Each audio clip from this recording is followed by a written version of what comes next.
आपके सामने ये जूम लाइब्रेरी का एक क्लिप है। जूम लाइब्रेरी आपकी बाकी जो फिजिकल लाइब्रेरीज होती है उसी का एक वर्चुअल कॉन्सेप्ट है।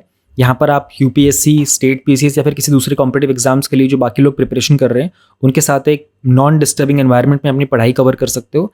एंड आपको एक ऑर्गेनाइज एनवायरनमेंट मिलता है जहाँ कोई डिस्टर्बेंस भी नहीं होती है। प्लस में आपके सिटिंग आवर्स बहुत अच्छे से इंप्रूव हो जाते हैं। एंड इसके अलावा हम लोग कुछ शेड्यूल्स भी रन करते हैं एग्जाम स्पेसिफिक जो भी हो रहा होता है, जो आपको सिलेबस वगैरह कवर करने में बहुत हेल्प करता है। So you get a very organise environment to increase your sitting hours. अगर आप इस कॉन्सेप्ट को ज्वाइन करना चाहते हो तो इसी वीडियो के नीचे टेलीग्राम चैनल का लिंक है। आप टेलीग्राम चैनल पर जाइए, वहाँ पर डिस्क्रिप्शन में एडमिन का यूज़र नेम होगा, आप कॉन्टैक्ट करके जूम लाइब्रेरी को ज्वाइन कर सकते हो। That number one topic in economy section is 3.1 regulatory framework on the ESG norms। तो ये टॉपिक न्यूज़ में इसलिए था क्योंकि जो सेबी है ना, हमारा security and exchange board of India, उन्होंने रिसेंटली पब्लिक के सामने एक कंसल्टेशन पेपर रखा था कि ये जो एनवायरमेंटल, सोशल और गवर्नेंस के नॉर्म्स होते हैं ना, इसका एक रेगुलेटरी फ्रेमवर्क है, इस पर पब्लिक का क्या ओपिनियन हो सकता है। तो विल ट्राई टू अंडरस्टैंड ये एनवायरमेंटल, सोशल एंड गवर्नेंस के नॉर्म्स क्या होते हैं, कि क्या किस तरीके से रिपोर्टिंग की जाती है, इसका इवोल्यूशन कैसे हुआ था, कुछ प्रिंसिपल्स हैं जिनके बेसिस के ऊपर NGRBC को कंडक्ट किया जाता है, वो क्या होता है। सेबी ने एक जो प्रपोज्ड फ्रेमवर्क है ना, वो 3 कॉम्पोनेंट्स में है। उन 3 कॉम्पोनेंट्स को देखेंगे जो पब्लिक ओपिनियन के लिए है। ग्लोबल लेवल पर कैसी रेगुलेशंस होती हैं, will try to understand each and everything. ESG होता क्या है, तो ना एक फ्रेमवर्क है। फ्रेमवर्क का मतलब होता है एक ढांचा, एक स्ट्रक्चर होता है। तो इसमें होता क्या है ना कि कोई भी ऑर्गेनाइजेशन ना अपना जो भी प्रोजेक्ट है, फॉर एग्जांपल टाटा है एक कंपनी है, महिंद्रा एक कंपनी है, रिलायंस एक कंपनी है, ऑलराइट। तो ये एक ऑर्गेनाइजेशन है, तो वो अपने जो भी प्रोजेक्ट एग्जीक्यूट करते हैं, जो भी वो प्रोडक्ट प्रोवाइड करते हैं, जो वो सर्विसेज प्रोवाइड करते हैं, उसके कारण एनवायरनमेंट पर क्या इम्पैक्ट है, सोसाइटी पर क्या इम्पैक्ट है और गवर्नेंस का क्या क्राइटेरिया है, उसके तहत वो किस तरीके से अपने रिस्क मैनेज करेंगे। अब कोई भी प्रोजेक्ट लगा रहा है, फॉर एग्जांपल टाटा है, वो कोई अपना एक मैन्युफैक्चरिंग प्लांट लगाएगा कार्स के लिए फॉर एग्जांपल, तो उसमें एनवायरनमेंट को कुछ नुकसान होगा ना, वहाँ की सोसाइटी को नुकसान हो सकता है। तो उसी को बोलते हैं ESG के नॉर्म्स। नॉर्म्स मतलब होता है यहाँ पर रूल्स। अब ESG के जो नॉर्म्स होते हैं ना, ऐसा एक फ्रेमवर्क बनाएगा सेबी। सेबी ने कहा कि हम लोग ये फ्रेमवर्क बनाते हैं, जब भी आप अपना कुछ एग्जीक्यूट करो ना, तो आप इन नॉर्म्स को ध्यान में रखो। तो सेबी ने ना मई 2022 में एक कमेटी बनाई थी, तो उसका नाम था ESG एडवाइजरी कमेटी। एडवाइजरी का मतलब क्या होगा, सलाह देने के लिए थी। वो बनाई थी अंदर श्री नवनीत मुनोट के अंडर। तो उन्होंने कहा था कि ये जो फ्रेमवर्क हम लोग बना रहे हैं ना, इसको लेकर के आप कुछ रिकमेंडेशंस बनाओ। इन्हीं रिकमेंडेशन के बेसिस के ऊपर उन्होंने एक रेटिंग का कॉन्सेप्ट निकाला था। अब थोड़ा सा अगर और समझते हैं ESG को, तो E का मतलब यहाँ एनवायरमेंटल एस्पेक्ट है, यानी कि आपको ना डेटा रिपोर्टिंग करनी होगी कि आप जो भी काम कर रहे हो उसमें क्लाइमेट चेंज का कितना इंपैक्ट है, ग्रीन हाउस गैसेज एमिशंस का, क्या कोई बायोडाइवर्सिटी का लॉस तो नहीं हो रहा है, और आप खुद भी चेक करोगे उसको। देन डिफॉरेस्टेशन कितना है, पॉल्यूशन तो नहीं हो रहा, एनर्जी एफिशिएंसी तो नहीं है, का इशू तो नहीं है। सोशल एस्पेक्ट में आपको देखना पड़ेगा, एम्प्लॉय जो आपने जिनको रिक्रूट किया है उनकी सेफ्टी का मैटर क्या है, उनकी वर्किंग कंडीशंस प्रेफरेबल है या नहीं है, डाइवर्सिटी को आप इंक्लूड कर रहे हो नहीं, इक्विटी प्रोवाइड कर रहे हो, इंक्लूजन है, एथिकल मार्केटिंग तरीके से काम कर रहे हो नहीं, और कुछ और इनिशिएटिव जो आपने डिस्क्रिमिनेशन को खत्म करने के लिए लिए होंगे। गवर्नेंस के एस्पेक्ट में उनको दिखाना पड़ेगा कि करप्शन जैसे मैटर में लीडरशिप के अंदर डाइवर्सिटी है नहीं, कि ऐसा तो नहीं कहीं मेल स्पेसिफिक या फिर मेल डोमिनेंट लीडरशिप है वहाँ पर। साइबर सिक्योरिटी और प्रिवेसी के इश्यूज़ के ऊपर आपने काम किया है नहीं। आपके जो अकाउंटिंग के मेथड्स हैं, जहाँ पर सारा का सारा फाइनेंशियल मैटर हैंडल किया जाता है, वहाँ पर सारी एक्यूरेसी है या नहीं है, किसी तरह का कोई कॉन्फ्लिक्ट ऑफ इंटरेस्ट तो नहीं आ रहा है। तो ये सब बनते हैं ESG का पार्ट। इनका फ़ायदा क्या होता है ना, ऐसा फ्रेमवर्क प्रोवाइड करने से एक तो ना पब्लिक स्टैंडिंग बहुत इंप्रूव हो जाती है किसी भी कंपनी की, एनवायरनमेंट को बेनिफिट मिलेगा, क्लाइमेट चेंज के इश्यूज़ को हैंडल करना ईजी होगा, उनको लोगों को उसके प्रति जागरूकता मिलेगी, एंड कोई भी बिजनेस होगा ना, वो सस्टेनेबल प्रैक्टिसेस अडॉप्ट करने के लिए थोड़ा सा इनकरेज होगा अपने आप में। सोशल इंक्लूजन, वेलफेयर पे काम करेंगे, प्रोडक्टिविटी बढ़ जाएगी, है ना, और प्रोडक्टिविटी बढ़ेगी, एफिशिएंसी बढ़ेगी, तो यानी कि कॉस्ट आपकी कम हो जाएगी, इक्विटेबल इन्वेस्टमेंट पर अच्छे रिटर्न्स मिलेंगे आपको। तो these are all the things. तो ये जो कॉन्सेप्ट था ना ESG का, इसकी शुरुआत हुई थी 2009 में। सबसे पहले इसको मिनिस्ट्री ऑफ कॉर्पोरेट ने इशू किया था। उन्होंने पहले निकाले थे वॉलंटरी गाइडलाइंस होंगी CSR के ऊपर। विल ट्राई टू अंडरस्टैंड इसका एवोल्यूशन कैसे हुआ था। फिर सेबी की रेगुलेशन आई थी, तो उन्होंने ना 2012 में ना एक लिस्टिंग रेगुलेशन के तहत 100 जो लिस्टेड एंटिटीज़ होते हैं ना, उनके लिए मैंडेट कर दिया था। ठीक है, क्या मैंडेट किया था कि आपको अपनी बिजनेस रिस्पॉन्सिबिलिटी की रिपोर्ट एक फाइल करनी होगी। तो क्या अपने बिजनेस में क्या रिस्पॉन्सिबिलिटी ली है उसकी आपको फाइलिंग करनी होगी, मतलब एक रिपोर्ट बनानी होगी। उसके बाद उन्होंने क्या किया, 2015-16 में उन्होंने कहा कि यार 100 एंटिटीज़ को छोड़ो, ज़्यादा की ज़रूरत है, तो उन्होंने 500 लिस्टेड एंटिटीज़ के ऊपर बात कर दी। अभी लिस्टेड एंटिटीज़ जो होती है ना, वो सेबी में होता है, उनके पास जो लिस्टेड कंपनीज होती हैं उसके तहत 2022-23 में उन्होंने कहा कि अभी ना हम 1000 लिस्टेड कंपनीज के लिए इसको मैंडेटरी कर देते हैं। अब हुआ है ना, 2021 के अंदर आता है एक नया सस्टेनेबिलिटी रिपोर्टिंग का तरीका, उसको बोलते हैं BRSR, business responsibility sustainability report. We have covered this topic already in Vision magazine earlier. इसके तहत ना उन्होंने जो उनका रेगुलेशन था ना 2015 का, उसको तो उन्होंने थोड़ा सा अमेंड किया था। अब उनको क्या करना पड़ेगा, उनको अपनी परफॉर्मेंस को रिवील करना पड़ेगा, डिस्क्लोज करना पड़ेगा, जो कि बेस्ड होगा 9 प्रिंसिपल्स पर। वो 9 प्रिंसिपल्स कौन से हैं कि ये हैं वो 9 प्रिंसिपल्स, ठीक है। Conducting and governing business with integrity, ठीक है, एथिकल, ट्रांसपेरेंट और अकाउंटेबल मैनर में, गुड्स एंड सर्विसेज को सस्टेनेबल मैनर में प्रोवाइड करना, respecting promoting wellbeing of employees, respecting interest of all stakeholders, respecting promoting human rights, protecting restoring the environment, transparent engagement with public, regulatory policy, inclusive growth, providing value to customer। ये 9 principal के basis के ऊपर ना अब वो लोग बोलते हैं कि बिजनेस रिस्पॉन्सिबिलिटी एंड सस्टेनेबिलिटी की रिपोर्ट आपको फाइल करनी होगी। तो ये सभी बिजनेसेस के लिए है, इरिस्पेक्टिव उसकी क्या ऑनरशिप है, क्या साइज होगा। तो हम लोगों ने देखा कि 2009 के अंदर उन्होंने निकाला था नेशनल वॉलंटरी गाइडलाइंस, 2022 में उन्होंने निकाला बिजनेस रिस्पॉन्सिबिलिटी रिपोर्ट, 2014 में आ गया था हमारे पास CSR, 2019 में आया था national guideline on responsible business conduct, and 2021 में आया था हमारा business responsibility and sustainability report. तो this is how it has involved over the time. And now moving on to the next component, कि अभी राइट नाउ जो सेबी ने हमारा जो टॉपिक न्यूज़ में था ना, दिस वाज अबाउट कि उन्होंने एक फ्रेमवर्क पब्लिक के सामने रखा है। तो ये क्या फ्रेमवर्क है ESG को लेकर के, तो उन्होंने इसमें 3 तरह की चीज़ों की बात की थी। तो डिस्क्लोजर पे उन्होंने कहा कि सेबी का मैंडेट रहेगा, एक तो 1000 कंपनीज़ का होगा। अब 1000 कंपनीज़ के अंदर उन्होंने BRSR को इंक्लूड किया, तो उससे 2 फायदे होंगे।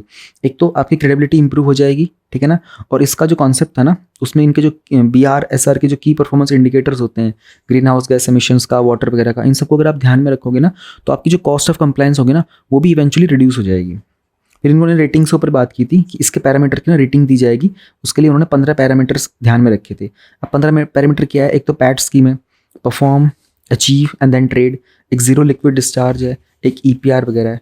अब देखो ये पैट, जीरो ZLD और ये EPR, ये ना अपने आप पे इंडिविजुअल टॉपिक्स हैं। We have already covered them, and just in case you have not covered them then no need to worry. जो भी आप कंपाइलेशन वगैरह पढ़ते हो अपना ईयरली वगैरह, जस्ट इन केस आपने अभी प्रिपरेशन स्टार्ट की है, तो ये टॉपिक आपके रिपीट हो जाएंगे by the time you appear for the exam. And if you are somebody who is preparing for prelims 2023 then you must have covered these topics, PAT, ZLD और EPR। EPR तो ऑलरेडी exam में पूछा भी गया था प्रीलिम्स में एक बार। तो ये सारे के सारे पैरामीटर्स के ऊपर ना अब इनकी रेटिंग्स भी दी जाएंगी इस फ्रेमवर्क में। फिर उन्होंने इन्वेस्टमेंट को लेकर के बात की थी, उन्होंने कहा था एक स्टीवर्डशिप कोड भी होगा। अब स्टीवर्डशिप कोड के अंदर उन्होंने कहा था जनरली आपकी जो कंपनीज वगैरह होती है ना, उनके इन्वेस्टमेंट के जो मैटर्स होते हैं उसमें उनको ना एक स्टीवर्डशिप कोड के ऊपर काम करना पड़ेगा। यानी कि आपकी वोटिंग की पॉलिसी कितनी क्लियर है, आपके कुछ रेजोल्यूशंस ऐसे हो सकते हैं सोशल और कॉर्पोरेट रिस्पॉन्सिबिलिटी के जहाँ पर कंपल्सरी वोटिंग होती है या नहीं होती है। फिर जो एसेट मैनेजमेंट कंपनीज होती है ना, इनको दे हैव टू डिस्क्लोज, इनका जो रेजोल्यूशन था उसको ESG के कारण सपोर्ट मिला था या नहीं मिला था। देखो कोई भी कंपनी वगैरह के अंदर कुछ रेजोल्यूशन स्टार्ट किए जाते हैं, जैसे हमारा पार्लियामेंट होता है उसमें भी कुछ रेजोल्यूशंस होते हैं, मोशंस होते हैं। उसी तरीके से बिजनेसेस के अंदर भी अपने इंटरनल मैटर के लिए कुछ चलती रहती हैं। तो उन्होंने ये कहा कि ना आपको ये चीज़ डिस्क्लोज करनी पड़ेगी कि जब आपने इस तरह की कोई वोटिंग वगैरह की थी एसेट मैनेजमेंट कंपनीज में, तो क्या आप लोगों ने उसमें एनवायरमेंटल, सोशल और गवर्नेंस के पैरामीटर्स को कंसिडर किया था या नहीं किया था। तो इस तरह के जो वोटिंग डिस्क्लोजर्स होंगे ना, ये मैंडेटेड कर दिए जाएंगे 2023-24 तक। ग्लोबल रेगुलेशंस और बेस्ट प्रैक्टिसेस की अगर हम बात करते हैं तो यूरोपियन यूनियन के स्टैंडर्ड्स कुछ फॉलो किए जाएंगे। तो 2021 में हम लोगों ने यूरोपियन कमीशन था ना, उन्होंने CSRD अडॉप्ट किया था, corporate sustainability reporting directive. Asia के मामले में सिंगापुर जो था ना, उन्होंने क्लाइमेट रिपोर्टिंग को मैंडेटरी कर दिया था कि भाई जो भी पर्टिकुलर सेक्टर्स होते हैं, आपका बिजनेस वगैरह आप कर रहे हो, आप क्लाइमेट की रिपोर्टिंग करो कि भाई आप कितना इस चीज़ को सस्टेनेबली एग्जीक्यूट कर पा रहे हो। USA के रेगुलेशंस में USA का जो सिक्योरिटी एंड एक्सचेंज कमीशन है ना, उन्होंने भी अपने रूल्स में कुछ बदलाव किया था। उन्होंने भी क्लाइमेट रिलेटेड डिस्क्लोजर्स किया था कि आप बिजनेस में क्या कुछ कर रहे हो, क्लाइमेट पे क्या इंपैक्ट पड़ रहा है, उसको पूरा मेजर करो, उसकी इंडेक्सिंग करो एंड देन हमको वो बताओ भी। तो दिस वाज द टॉपिक। अब इसमें आपको prelims and mains point of view से अगर हम देखेंगे तो दिस पार्ट होता क्या है ESG, है ना, ये मेंस पॉइंट ऑफ व्यू से इंपॉर्टेंट है। Evolution again mains point of view से। अब ये this 9 principles again mains point of view से। 3 लेग्ड फ्रेमवर्क में आपको कुछ चीज़ें मिल जाएंगी, जैसे कि EPR हो गया, ZLD हो गया, ये चीज़ें प्रीलिम्स की हैं आपकी। लाइक जो प्रपोज फ्रेमवर्क है ना, this is for the prelims point of view. Global regulation again mains point of view से। UPSC के हैंडी बुकलेट में आपको ये सारा कंटेंट मिलेगा। मैं आपको एक बार सबका सैंपल दिखा देता हूँ, एक एक चीज़ मैं आपको दिखा दूंगा। 900 से ज़्यादा माइंड मैप्स है जो आपको प्रीलिम्स में भी, मेंस में भी, स्टैटिक कंटेंट भी और डायनेमिक भी है। 400 से ज़्यादा मेंस के क्वेश्चन है प्रैक्टिस के लिए, 200 से ज़्यादा निमोनिक्स हैं ताकि आप फैक्ट्स को याद रख सको, कोड्स वगैरह हैं, आंसर राइटिंग की चेकलिस्ट है, डेली प्रोग्रेस ट्रैकर है, टॉपर्स का कुछ डेटा है, 7 शेड्यूल है, प्लस में इसके साथ में आपको 400 से ज़्यादा आंसर राइटिंग के कीवर्ड्स, प्रीवियस ईयर के मेंस के question papers, constitutional articles, modern history timeline, revision pipeline, कुछ हॉट टॉपिक्स की लिस्ट वगैरह, ये सारी चीज़ मैं आपको दिखा देता हूँ and then you can download them from the description of the video. If you talk about the mind maps ना, तो आपको 900 से ज़्यादा माइंड मैप्स मिलेंगे जो आपको प्रीलिम्स एंड मेंस में, प्लस में स्टैटिक एंड करंट अफेयर दोनों तरह के टॉपिक्स में आपके लिए यूज़फुल होंगे। जैसे 15 फाइनेंस कमीशन की रिपोर्ट हो गई है, उसके अलावा जैसे गिग वर्कर्स का टॉपिक आपको रिसेंटली मेंस के एग्जाम में भी देखने को मिला था, ग्लोबल बायोडाइवर्सिटी आउटलुक की रिपोर्ट वगैरह के बारे में, GNCTD का जो बिल था इसके ऊपर मेंस में क्वेश्चन आया था रिसेंटली, हेल्थ के डेटा को लेकर तो हर बार क्वेश्चन आता ही है, इंडिया की आर्कटिक एंटार्कटिक पॉलिसीज़ को। तो ये जो माइंड मैप्स हैं इनके सोर्सेज जनरली जो आपका हिंदी न्यूज़पेपर है, आपका इंडियन एक्सप्रेस का न्यूज़पेपर है जहाँ से मेजरली क्वेश्चंस बनते हैं, प्लस में सनसेट टीवी के ऊपर जो बहुत सारे डिबेट्स एंड डिस्कशंस होते हैं। सनसेट टीवी वही है जो पहले राज्यसभा टेलीविजन हुआ करता था, उसको बाद में अपडेट कर दिया गया क्योंकि उसमें लोकसभा टीवी को भी मर्ज कर दिया गया। एंड कुछ मेजर जो करंट अफेयर की मैगजीन में आप देखोगे वो लोग भी इन्हीं टॉपिक्स को हिंदू, इंडियन एक्सप्रेस और संसद से ही कवर करते हैं, तो ये टॉपिक आपको वहाँ पर भी रिफ्लेक्ट होते हुए दिखाई देंगे। So these are all the major things जो आपको देखने को मिलेंगी। अब जैसे रेगुलेशन ऑफ NGOs को लेकर के क्वेश्चन था रिसेंटली, पॉपुलेशन कंट्रोल पॉलिसीज़ को लेकर, विमेन इन आर्म्ड फोर्सेज को लेकर, फिर women in judiciary, women in agriculture को लेकर, विमेन रिजर्वेशन बिल को लेकर भी था। ये बहुत सारे क्वेश्चन थे जो रिसेंटली एग्जाम में आपको रिफ्लेक्ट देखने को मिले थे। बायोटेक्नोलॉजी हो गया, CBI वर्सेस स्टेट्स का क्वेश्चन भी आपको देखने को मिला था, कमर्शियल कोल माइनिंग को लेकर, फिर डिजिटल इंडिया को लेकर। दीज वर द क्वेश्चन जो आपको रिसेंटली देखने को मिले थे एग्जाम में। अब अगर हम बात करते हैं कि और क्या कुछ होगा इस माइंड मैप्स के अंदर, तो बहुत सारे डेटा में कुछ और एक्स्ट्रा आपको थोड़े से दिखा देता हूँ। जैसे ऑल इंडिया जुडिशियल सर्विसेज को लेकर के अगर क्वेश्चन बनता है, and then we have ancient ports को लेकर स्टैटिक का कंटेंट है, एनिमल हस्बेंड्री का है, एसेट रिकंस्ट्रक्शन कंपनीज को लेकर भी है माइंड मैप, उसमें क्या इश्यूज़ होते हैं, क्या एडवांटेजेस होते हैं, फिर क्या आप वे फॉरवर्ड लिख सकते हो। तो किसी भी टॉपिक में आपको जो कंटेंट पढ़ना होगा आप उसी कंटेंट को पढ़ सकते हो, तो माइंड मैप्स इस चीज़ में बहुत हेल्पफुल है। बाल गंगाधर तिलक हो गया, बिपिन चंद्रपाल हो गया, बुद्धिज़्म को लेकर भी हैं, ये टॉपिक्स आते रहते हैं, तो इनके भी माइंड मैप्स से जो आपको इजीली चीज़ों को याद करने में मदद कर सकते हैं। कार्नेटिक वॉर्स को लेकर है, उसके बाद जो हमारा कोड आया था लेबर वगैरह कोड्स के, तो उनके सबके जो डिविजन्स थे, direct tax, economic growth, folk music, fishery sector, foreign traveller जो इंडिया में आए थे उन सब के नाम, कौन से ईयर में आए थे, क्या कुछ उन्होंने मेजर कंट्रीब्यूशन किए थे, गांधार स्कूल, ग्रीन बिल्डिंग्स वगैरह, ये सब चीज़ें आपको देखेंगे। कुछ चीज़ें प्रीवियस ईयर क्वेश्चन में आपने देखी होंगी।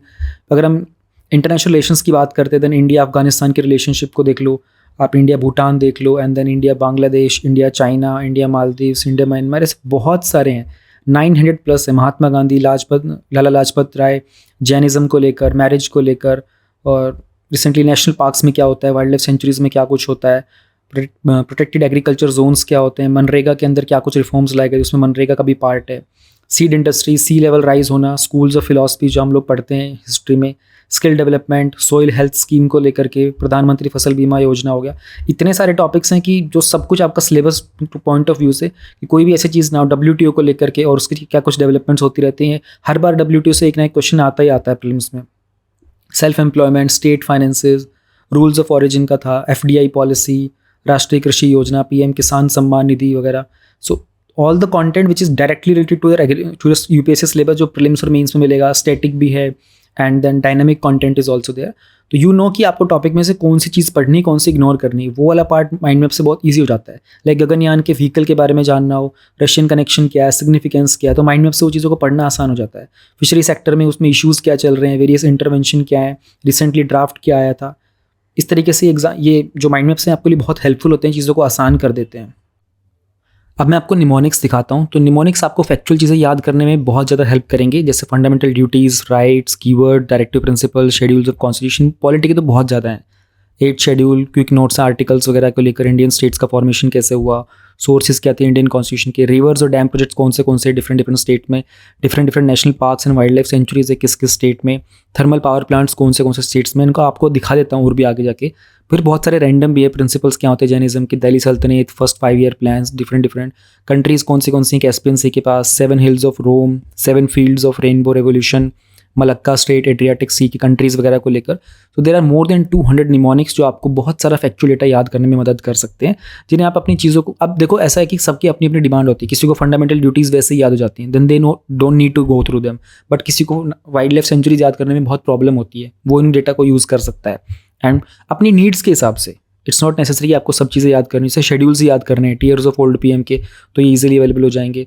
आपको सिटीजनशिप को लेकर के कैसे एक्वायर करना होता है, तो you can use this word brand करके। बहुत सारी चीज़ें अलग अलग हिसाब से 92nd अमेंडमेंट में 8 शेड्यूल में 4 लैंग्वेजेस यूज़ की हुई थी, तो उसमें BDMS आप यूज़ कर सकते हो, BDS डिग्री को यूज़ कर सकते हो। कुछ कुछ में तो एक चीज़ के दो आपको निमोनिक्स मिलेंगे, ताकि आपको जो याद करने में आसानी आप वो यूज़ कर सकते हो। तो कंट्री वाइज थे ये बहुत सारे देखोगे। तो रिवर्स और डैम प्रोजेक्ट्स हैं, ओडिशा के अंदर हैं, तो उसका शॉर्टकट है जलापेट is a mechanic in Odisha, बलीन who lives in Chile, Maha and Heera speaks Odissi language, तो महानदी और हीराकुंड डैम हो गया। तो रिवर के ऊपर कौन सा डैम है उसके हिसाब से भी देर आर मोर देन 200 जो आपको एग्जाम में बहुत यूजफुल रहेंगे। आंसर राइटिंग करते रहें, बहुत सारे जेन्युइन जो कीवर्ड्स होते हैं ना, जैसे कि आप एक 5 pronged अप्रोच यूज़ करोगे तो आप you can mention unilateral, bilateral, sub regional, इस तरीके से। Then there are certain things like आप 5F मेंशन करना चाहते हो कहीं पर, तो food, feed, fibre, fuel and fine chemicals. उसी तरीके से आप और भी चीज़ें देखोगे, 4D करना हो, discuss, debate, decide, disruption, from top down to bottom up, जैसे नीति आयोग में ये चीज़ यूज़ करते हैं। 3S में स्किल, स्केल, स्पीड, ऐसे मोर देन 400 हैं जो डिफरेंट आप GS 1, 2, 3, 4 अपने ऑप्शनल में, एसेज में आप इस तरह के कीवर्ड यूज़ कर सकते हो, जैसे कि साफ नीयत, सही विकास और life cycle based approach, terrorism and talks के not go together, double edge sword, और 3Ps में जो suitable product, transparent process, committed people, ये एथिक्स में यूज़ हो सकता है। 5Is में irrigation, investment, infrastructure, insurance, intensification और wishful thinking, corruption is equal to monopoly plus discretion minus accountability. 3F मतलब फंड, फंक्शन, ये सब करंट अफेयर में भी बहुत कवर होते हैं, तो वहाँ से सब कलेक्ट किए हुए डिफरेंट टॉपर्स के आंसर की कॉपीज़ में से, and then you can use them in your answer writing. Answer writing की अपनी खुद की चेकलिस्ट भी आप यूज़ कर सकते हो। आप इसको जस्ट गेट प्रिंटेड और फिर आप अपनी प्रेजेंटेशन खुद को टिक कर सकते हो कि ठीक है, you have done this part, you have done this part, आपकी हैंड राइटिंग एलिजिबल थी, आपके फैक्ट्स वगैरह थे। इवन आप अपनी ये शीट को प्रिंट करके अपने फ्रेंड को दे सकते हो आपस में, and then your friend can answer it to you कि ठीक है, ये वाली चीज़ तुमने ठीक की थी, और एक दूसरे के आप चेक कर सकते हो। उसी तरीके से क्वेश्चन है बहुत सारे मेंस के क्वेश्चन को प्रैक्टिस करने के लिए, तो कुछ उसमें टर्मिनोलॉजीज़ हैं, तो GS 1, 2, 3, 4 को ऐसे अराउंड 400 से ज़्यादा क्वेश्चन है जो आप प्रैक्टिस कर सकते हो। एग्जैक्टली सेम जो प्रीवियस ईयर क्वेश्चन हैं उन्हीं के थीम्स के ऊपर बेस्ड हैं ये, और इट्स जस्ट वेरी इंपॉर्टेंट कि आप इनको वर्बली डिस्कस कर सकते हो, और exactly same theme, same question और सेम क्वेश्चन के कीवर्ड्स भी होते हैं यहाँ पर use. Then we have this daily progress tracker. Daily progress tracker बड़ी गजब की चीज़ है। ये जिन लोगों को अपनी परफॉर्मेंस ट्रैक करने में दिक्कत होती है ना, प्रायोरिटाइज करने में, क्या करना चाहिए क्या नहीं करना चाहिए, तो ये जब आप डाउनलोड करोगे ना, उसमें आपको पूरा हाउ टू का वीडियो होगा, उसमें आपको एक्जैक्टली दिखाया होगा मैंने कि आपको यहाँ टास्क में क्या एंटर करना। ये मैंने थोड़ा स्क्रीनशॉट लिया था, तो आई थिंक इसकी क्वालिटी थोड़ी सी आपको डिग्रेडेड दिख रही होगी। इसमें होता क्या है ना, यहाँ पर अपना टास्क मेंशन करते हो, उस टास्क में आपको क्या करना है वो आप यहाँ मेंशन करते हो, उसका एक टारगेट रखते हो, उसमें आप खुद को मार्क्स देते हो, तो आपकी परसेंटेज आपको डेली पता चलती है, आपको 5 दिन का अपना एवरेज पता चलता है, एंड आपका एक ग्राफ प्रिपेयर होता रहता है यहाँ पर, जैसे कि ये रहा आपके सामने।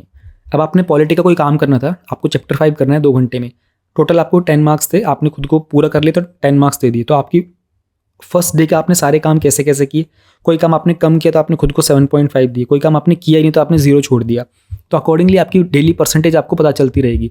फिर आपको अपने 5 दिन की एवरेज मिल जाएगी कि आपका 5 दिन का 71% था।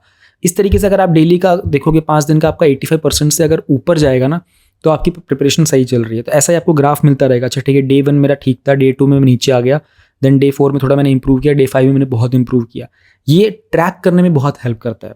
जब आप डाउनलोड करोगे ना ये, तो आपको इसकी एक्सेल फाइल भी मिलेगी, और आपको इसमें हाउ टू की वीडियो मिलेगी 5-7 मिनट्स की। उसमें मैंने एक्जैक्टली बता रखा है कहाँ पे क्या टाइप करके आप इसको ईजिली यूज़ कर सकते हो।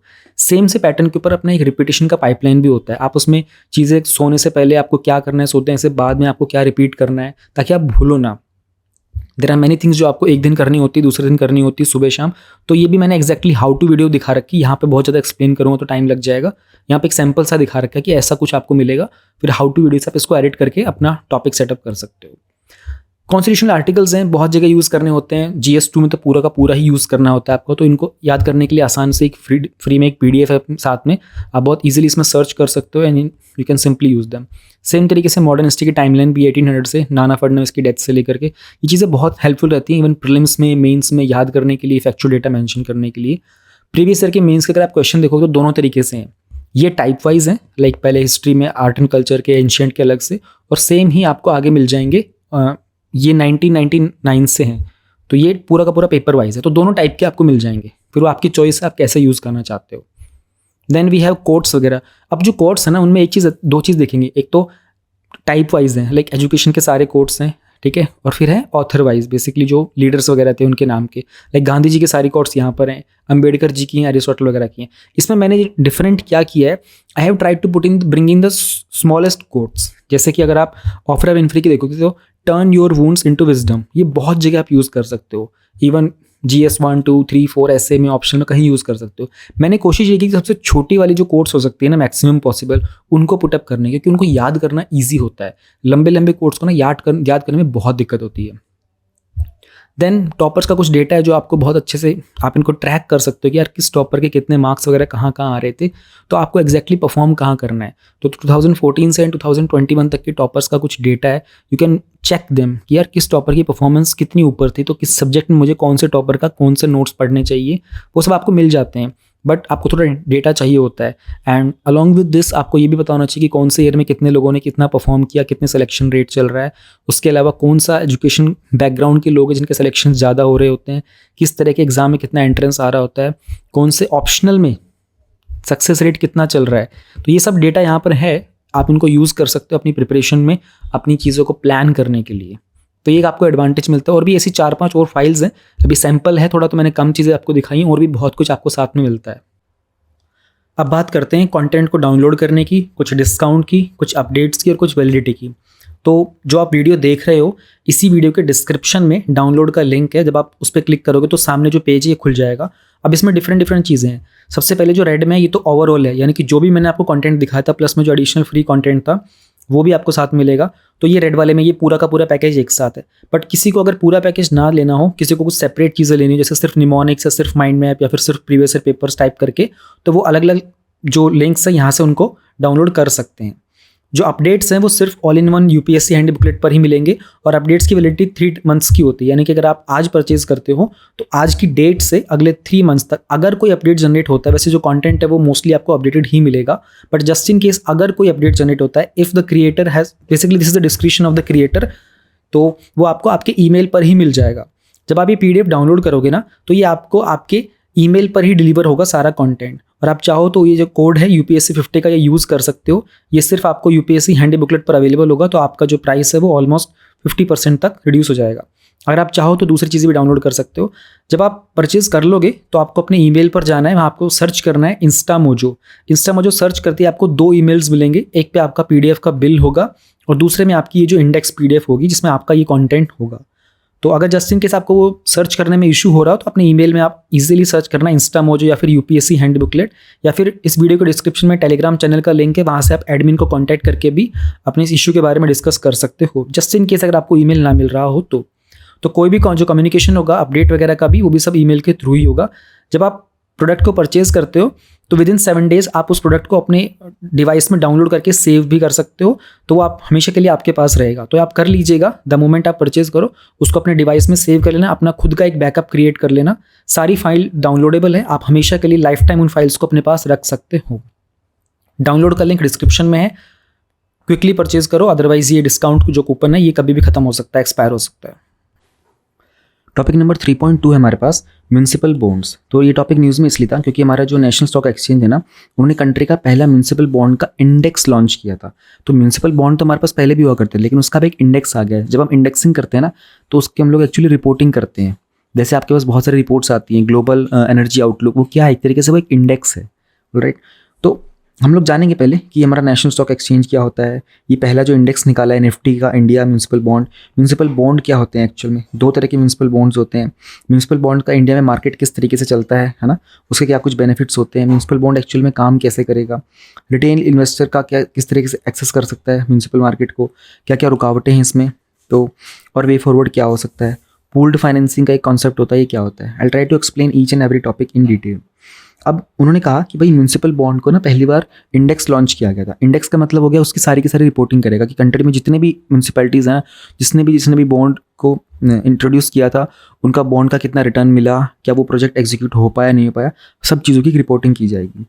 तो ये जो इंडेक्स होगा ना, ये सारे के सारे म्यूनसिपल बॉन्ड्स की परफॉर्मेंस को ट्रैक करेगा। कौन कहाँ किनके द्वारा इशू किए जाएंगे, जो हमारे इंडियन म्यूनसिपल कॉर्पोरेशन के द्वारा इशू किए जाएंगे। तो इसमें इंडेक्स के अंदर वो 28 म्यूनसिपल बॉन्ड्स होंगे जो 10 इशूअर के द्वारा होंगे, एंड उनका कितना आउटस्टैंडिंग अमाउंट था ये सब भी वो लोग काउंट करेंगे। इसमें ना वो लोग बेस ईयर भी रखेंगे, तो बेस ईयर होगा हमारा जनवरी 2021 वाला, और बेस वैल्यू रखेंगे वो 1000 रुपीज़ की। कब कब रिव्यू करेंगे इसको, क्वार्टरली वो लोग रिव्यू करते रहेंगे। क्वार्टरली का मतलब हो गया साल में 3 महीने पर। क्वार्टर का मतलब होता है 1/4। अगर आप ईयर को 1/4 में डिवाइड करोगे तो 3 मंथ्स बनता है, तो every 3 months they will be reviewing this thing. अब म्यूनसिपल बॉन्ड क्या चीज़ होती है, देखो आपको पहले समझना पड़ेगा कि बॉन्ड क्या होता है। बॉन्ड का मतलब ना एक्चुअल में तो ना एक पेपर के ऊपर ना वो लिख के देते हैं। फॉर एग्जाम्पल कोई म्यूनसिपैलिटी है, आप जिस भी शहर में रहते हो ना, वहाँ की जो म्यूनसिपैलिटी होगी ना, म्यूनसिपल कॉर्पोरेशन होगा, वो क्या करेगा, वो एक पेपर निकालेगा इस तरीके से बॉन्ड, उस पर बोलेगा कि हमें इस पर्टिकुलर प्रोजेक्ट के लिए मान लो 500 करोड़ रुपए के आसपास चाहिए, एक मैं एग्जांपल ले रहा हूँ। तो ये डॉक्यूमेंट जो होगा ना, फिर वो इन्वेस्टर्स के पास जाएंगे कि भाई ये हमारा बॉन्ड है, हमको ना इसमें इन्वेस्टमेंट चाहिए। तो जो इन्वेस्टर होगा वो देखेगा ठीक है 500 करोड़ में दे रहा हूँ और मुझे रिटर्न में एक 550 करोड़ रिटर्न में मिल जाएंगे एक साल में। ऑलराइट, अब वो क्या करेगा, वो इन्वेस्टर जो होगा ना, वो म्यूनसिपल कॉर्पोरेशन को 500 करोड़ रुपए दे देगा, और ये जो डॉक्यूमेंट होगा ना, ये इन्वेस्टर के पास रहेगा। तो जो भी टाइम पीरियड होगा, 1 साल 6 महीना, जो भी अपना डिसाइड करेंगे, उस टाइम पीरियड के बाद इन्वेस्टर आएगा म्यूनसिपल कॉर्पोरेशन के पास कि भाई अब मुझे मेरा जो बॉन्ड था ना उसका पैसा वापस कर दो। तो म्यूनसिपल कॉर्पोरेशन ने वो पैसे का क्या किया था, उन्होंने उस प्रोजेक्ट में इस्तेमाल किया था। अब इस डायग्राम से आपको मैं सिखाता हूँ। ये म्यूनसिपैलिटी है, ठीक है। म्यूनसिपैलिटी क्या करेगा ना, एक म्यूनसिपल का बॉन्ड देगा इन्वेस्टर को। इन्वेस्टर बॉन्ड के प्रोसीड मतलब पैसा देगा। म्यूनसिपैलिटी उस बॉन्ड के प्रोसीड को अपने अपने इंफ्रास्ट्रक्चर के प्रोजेक्ट में लगाएगा। भाई सड़कें बनानी हो सकती हैं, हेल्थ फैसिलिटी देनी हो सकती हैं। अब उस प्रोजेक्ट से म्यूनसिपैलिटी वहीं पर इन्वेस्ट करेगा जहाँ से उसको कुछ रिटर्न होने के चांसेस होंगे। तो म्यूनसिपैलिटी को उस प्रोजेक्ट से कुछ रेवेन्यू भी मिलेगा। वो रेवेन्यू ना सारा का सारा एक एस्क्रो अकाउंट में ऐड होगा। अब ये एस्क्रो अकाउंट क्या होता है, देखो मैंने यहाँ पर ही लिखा हुआ था। एस्क्रो अकाउंट जो होता है ना, एक इंडियन बैंक का अकाउंट होता है जिसमें कुछ फंड की ऑनरशिप की जाती है। तो सिंपली एक सेफ हाउस की तरह ही होता है जहाँ आप अपने एसेट्स वगैरह को स्टोर करते हो ट्रांजैक्शन के प्रोसेस के लिए। तो जो भी आपके प्रोजेक्ट का रेवेन्यू आ रहा होगा ना, वो सारा का सारा एस्क्रो के अकाउंट में आएगा। ऑलराइट, फिर कुछ म्यूनसिपैलिटी का ना एक डेजिग्नेटेड रेवेन्यू भी होगा कि भाई इस एस्क्रो अकाउंट में हमें कुछ पैसा में वैसे भी ऐड करते रहना है। तो जो भी पैसा एस्क्रो अकाउंट में होगा ना, वहाँ से फिर आपने जो इन्वेस्टर को रिटर्न करना होगा पैसा आपको। भाई आपने इन्वेस्टर से 500 करोड़ लिए थे, लेकिन इन्वेस्टर आपको 500 करोड़ क्यों दे देगा, अंटिल और अनलेस उसको 600 करोड़ रिटर्न में मिल रहे हो, या मान लो 550। भाई किसी को अगर 1% भी ऊपर नहीं मिलेगा तो वो आपको पैसा क्यों देगा। तो this is how it is going to work. अब ये सारा जो प्रोसेस है ना कंट्री के अंदर, इस सब की इंडेक्सिंग करने का काम किया जाएगा। उसी चीज़ को हमारे एनएससी ने रिसेंटली इंट्रोड्यूस किया था। एनएससी क्या है, 1992 में ना हमारी गवर्नमेंट ने ना एक एक्सचेंज बनाया था सिस्टम। तो ये क्या करता है ना, सारे के सारे स्टॉक मार्केट का काम हैंडल किया जाता है यहाँ पर। तो 1994 में इन्होंने इलेक्ट्रॉनिक ट्रेडिंग को भी स्टार्ट कर दिया था। और निफ्टी 50 क्या होता है ना, ये बेंचमार्क इंडेक्स होता है जो टॉप 50 कंपनीज होती हैं, लिस्टेड कंपनीज होती है। तो एनएससी का हमारा हेडक्वार्टर है मुंबई में, ये आपको याद रखना पड़ेगा। ये टॉपिक आपका इकोनॉमी के स्टैटिक में गिवन है, ये सब चीज़ें स्टैटिक में ऑलरेडी गिवन है। यहाँ से याद करने के लिए स्पेसिफिक कुछ नोट डाउन करने का ज़रूरी नहीं है आपको। अब जो म्यूनसिपल बॉन्ड्स होते हैं तो मैंने आपको समझा दिया कैसे काम करेगा, वो भी समझा दिया। एक एस्क्रो अकाउंट के बारे में भी आपको मैंने बता दिया। 2 तरह के म्यूनसिपल बॉन्ड्स होंगे, एक होगा जनरल ऑब्लिगेशन बॉन्ड, एक होगा रिवेन्यू बॉन्ड। जनरल ऑब्लिगेशन मतलब ये पैसा वहाँ पर इन्वेस्ट करेंगे जहाँ से उनको नेसेसरी कोई प्रॉफिट नहीं मिलेगा। ऑलराइट, जैसे उन्होंने सड़क बना दी, मान लो अगर सड़क पे अगर उन्होंने टोल टैक्स नहीं लगाया तो प्रॉफिट कहाँ से मिलेगा, नहीं मिल पाएगा ना। लेकिन कुछ ऐसे प्रोजेक्ट होंगे जहाँ पर इनको प्रोजेक्ट से रेवेन्यू जनरेट होगा। अब आप इमेजिन करके देखो ऐसा कौन सा प्रोजेक्ट हो सकता है म्यूनसिपल कॉर्पोरेशन का जहाँ से उनको रेवेन्यू मिलेगा। ठीक है, फॉर एग्जांपल उन्होंने कोई पार्किंग स्पेस क्रिएट कर दिया आपकी सिटी के अंदर। पार्किंग स्पेस से लोग हर गाड़ी से किराया लेंगे, ठीक है, 20 रुपये 30 रुपये, तो उनको एक रेवेन्यू जनरेट होता रहेगा। ऐसा कुछ वो स्ट्रक्चर जनरेट कर देंगे। तो ये 2 तरह के म्यूनसिपल के बॉन्ड्स होंगे। भारत के अंदर जो म्यूनसिपल का जो बॉन्ड का मार्केट होता है ना, ये कंट्रोल किया रहता है सेबी के द्वारा। ठीक है, अब ये जो कॉन्सेप्ट था ना, ये इसमें फाइनेंशियल इंसेंटिव्स दिए जाते हैं। तो गवर्नमेंट ऑफ इंडिया भी कुछ इंसेंटिव देती है, वो भी कुछ लमसम अमाउंट देती है इनको कि भाई आप म्यूनसिपल बॉन्ड को इशू करने के लिए, ताकि ये कॉन्सेप्ट चलता रहे, इसको पुश मिल जाए एक बार स्टार्ट करने के लिए। तो अब इसमें अच्छी बात ये होती है ना, 59% जो हमारे म्यूनसिपल बॉन्ड्स होते हैं ना, उनकी जो रेटिंग होती है इन्वेस्टमेंट की, वो अच्छी रेटिंग मिलती है इनको। रेटिंग क्या होती है ना, देखो आप जब रेटिंग, कुछ कंपनीज होती हैं, ये ना क्वेश्चन आया था एक एग्जाम में 2022 के प्रीलिम्स में, क्रेडिट रेटिंग एजेंसीज को लेकर के, और हम लोगों ने पहले विजन में कवर भी किया था, और ये PT 365 में गिवन भी था। तो ना इनकी रेटिंग दी जाती है कि भाई ये पर्टिकुलर म्यूनसिपल कॉर्पोरेशन है, इनका बॉन्ड अच्छे टाइम पे लोग पैसा रिटर्न कर देते हैं, और जहाँ पर ये इन्वेस्ट करते हैं उस बॉन्ड के पैसे को, उसका रिटर्न भी अच्छे मिल रहे होते हैं। तो वो रेटिंग में ना 59% जो हमारे म्यूनसिपल बॉन्ड्स है ना, उनको अबव इन्वेस्टमेंट ग्रेड से अबव की अच्छी मतलब क्वालिटी वाली रेटिंग्स उनको मिली हुई है। ऑलराइट, तो आप लोगों ने कुछ चीज़ें समझ ली।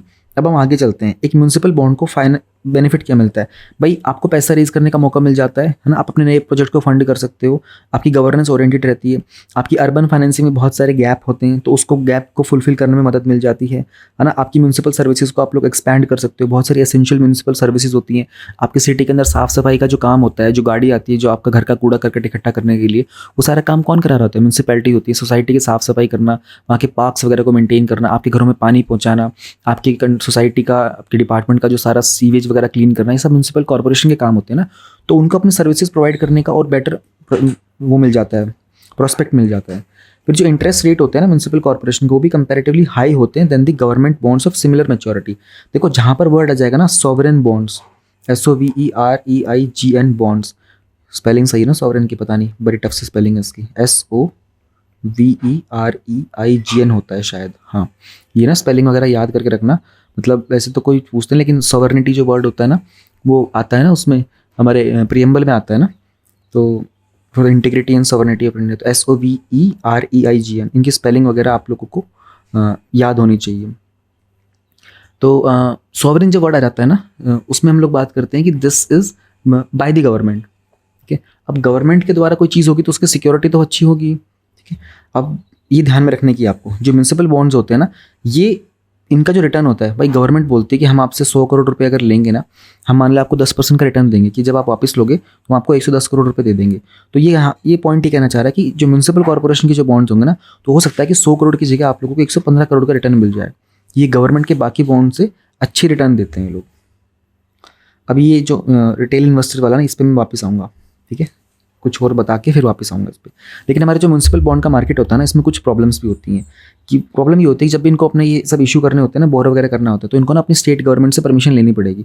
भैया पैसा ले रहे हो तो आपको परमिशन तो लेनी पड़ेगी ना, आपके जो सीनियर्स वगैरह होते हैं, अथॉरिटीज़ होती हैं, तो उसके ऊपर गवर्नमेंट बहुत सारी कंडीशन लगा देती है, भाई इस तरह के इंस्ट्रूमेंट्स करना, इतना लोन ले लेना, इतना ज़्यादा मत करना, टाइमली रिटर्न करना, उन पर प्रेशर डाला जाता है। क्योंकि पता क्यों भाई, कल को अगर म्यूनसिपल कॉर्पोरेशन वो प्रोजेक्ट एग्जीक्यूट नहीं कर पाई, पैसा उनका रिटर्न नहीं कर पाई, तो प्रेशर एक्चुअल में म्यूनसिपल कॉर्पोरेशन पे थोड़ी आएगा, प्रेशर तो स्टेट गवर्नमेंट पे आ जाएगा ना, क्योंकि वो है मेनली रिस्पॉन्सिबल। तो फिर ये जो कॉन्सेप्ट होता है ना पूरा का पूरा म्यूनसिपल कॉर्पोरेशन के बॉन्ड का, यहाँ पर ना सेकेंडरी मार्केट नहीं होता। अब देखो दो तरह के मार्केट होते हैं, एक होता है हमारा प्राइमरी मार्केट।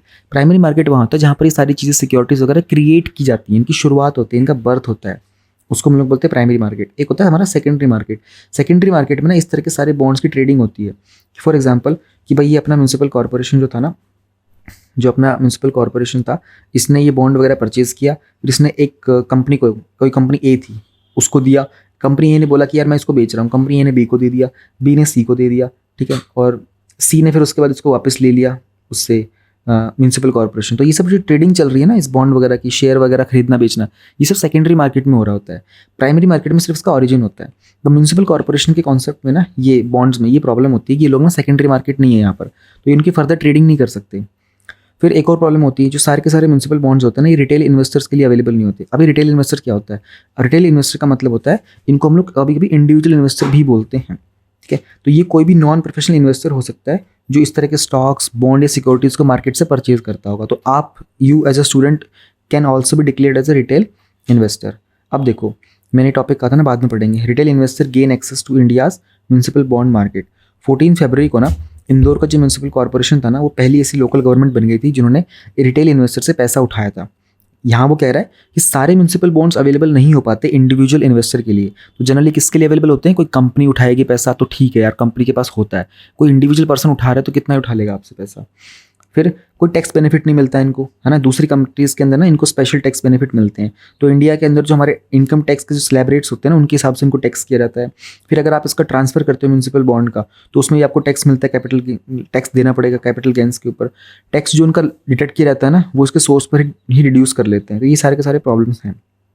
फिर इनकी ना फेस वैल्यू हाई नहीं होती है, जैसे कि जो डिनोमिनेशंस होते हैं ना वो 10 लाख तक के आसपास के होते हैं। अब आप सोच के देखो, यू आर ए स्टूडेंट, आप स्टूडेंट हो, अगर आपको कोई म्यूनसिपल कॉर्पोरेशन का कोई बॉन्ड उठाना होगा तो आपके पास कितने पैसे हो सकते हैं भाई? आपके पास 10,000 होंगे, 50,000 हो सकते हैं, मान लो चलो 1 लाख हो सकते हैं। You can not raise money of 10 lakh rupees आप जाके म्यूनसिपल कॉर्पोरेशन का एक बॉन्ड खरीद लोगे, that's not possible for you ना। तो इनकी फेस वैल्यू काफ़ी हाई होती है। अगर थोड़ी कम हो ना तो इस पर काम किया जा सकता है। रिस्क फैक्टर भी होता है। टिपिकली हम लोगों ने जब बॉन्ड की रेटिंग की बात की थी ना, तो AA-, AA या फिर AA+ की रेटिंग्स के आते हैं। तो हम लोग इसको we can not be consider as low risk, क्योंकि जैसे गवर्नमेंट ऑफ इंडिया और स्टेट गवर्नमेंट के जो बॉन्ड्स होते हैं ना, ये इनमें रिस्क कम होता है। रिस्क कम होने का मतलब है कि जब अगर आपका पैसा डूबने लगे ना, तो गवर्नमेंट इज़ रिस्पॉन्सिबल, आपका पैसा वो रिटर्न कर देगी। प्राइवेट कंपनी के जो बॉन्ड्स वगैरह होते हैं ना प्राइवेट के, वो थोड़े से रिस्की होते हैं कि यार अगर उस कंपनी का कोई बेनिफिट नहीं हो तो पैसा कैसे रिटर्न करेंगे, बट गवर्नमेंट के मामले में ये नहीं होता है। फिर हम लोगों ने कहा कि चलो ठीक है, समझ में आ गया ऑल थिंग्स, बेनिफिट समझ में आ गए, चैलेंजेस समझ में आ गए, वे फॉरवर्ड क्या हो सकता है। हम लोग ना इस पूरे इन्वेस्टमेंट मार्केट की ना पॉलिसी को इंप्रूव कर सकते हैं। हमको क्या कर सकते हैं, इसके रेगुलेशन को और बेहतर कर देंगे ना, और अच्छी मेजर क्रेडिट रेटिंग एजेंसीज को अगर इन्वॉल्व कर देंगे तो सेंट्रल गवर्नमेंट की तरीके से, तो उसमें फाइनेंशियल इंसेंटिव्स में हम लोग रिफॉर्म ला सकते हैं। हम लोग ना इनिशियल में जो सक्सेस मिली थी ना, उसको और थोड़ा पॉपुलराइज कर दो कि देखो हम लोगों ने स्टार्टिंग में ऐसा किया और ये चीज़ रिटर्न आ गई, इसका इंफ्रास्ट्रक्चर का बेनिफिट हुआ, प्रोजेक्ट से रिटर्न भी आए। तो इस चीज़ को अगर पॉपुलराइज कर दिया जाए ना, तो लोगों को ना एक अवेयरनेस मिल जाती है।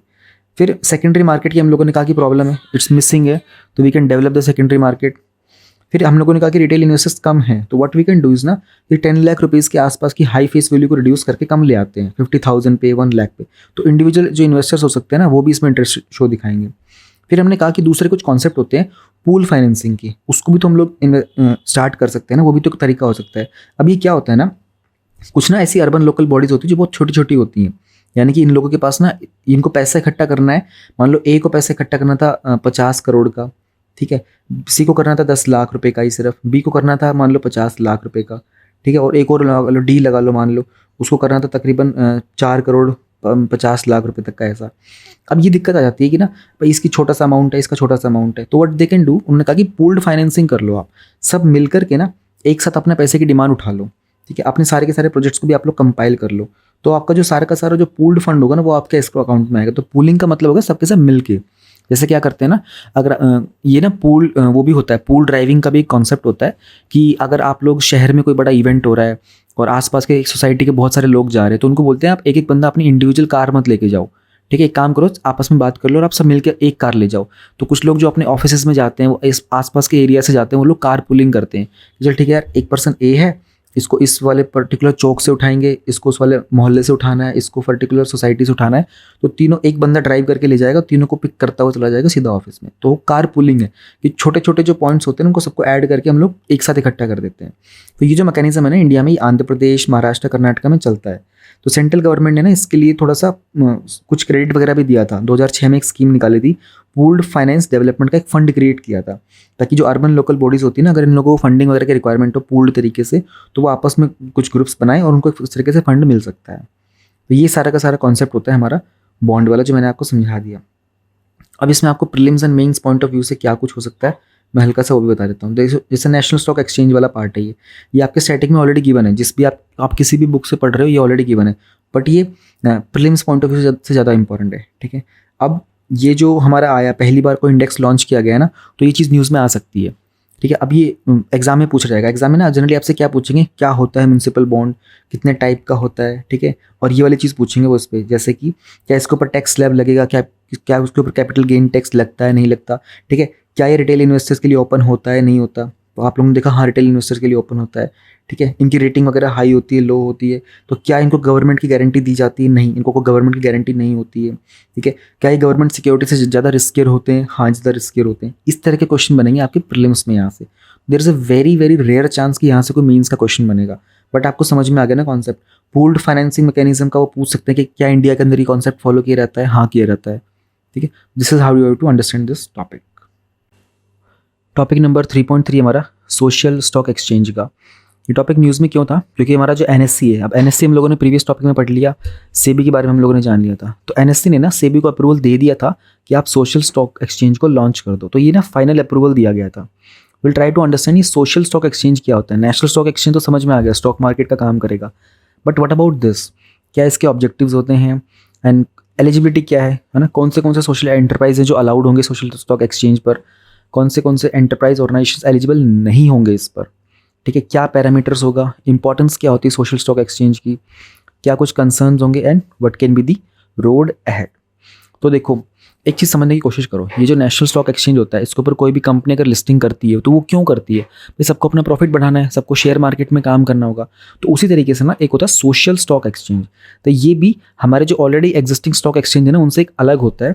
यहाँ पर कौन अपने आप को लिस्ट करेगा, सोशल एंटरप्राइज वहाँ से फंड उठाएंगे पब्लिक से, ठीक है। अब सोशल एंटरप्राइज जैसे कि लाइक जो नॉट फॉर प्रॉफिट ऑर्गेनाइजेशंस हो गए, और ये FPE जो होते हैं, फॉर प्रॉफिट सोशल एंटरप्राइज, अब ये जो है ना, ये इनके लिए होता है social stock exchange.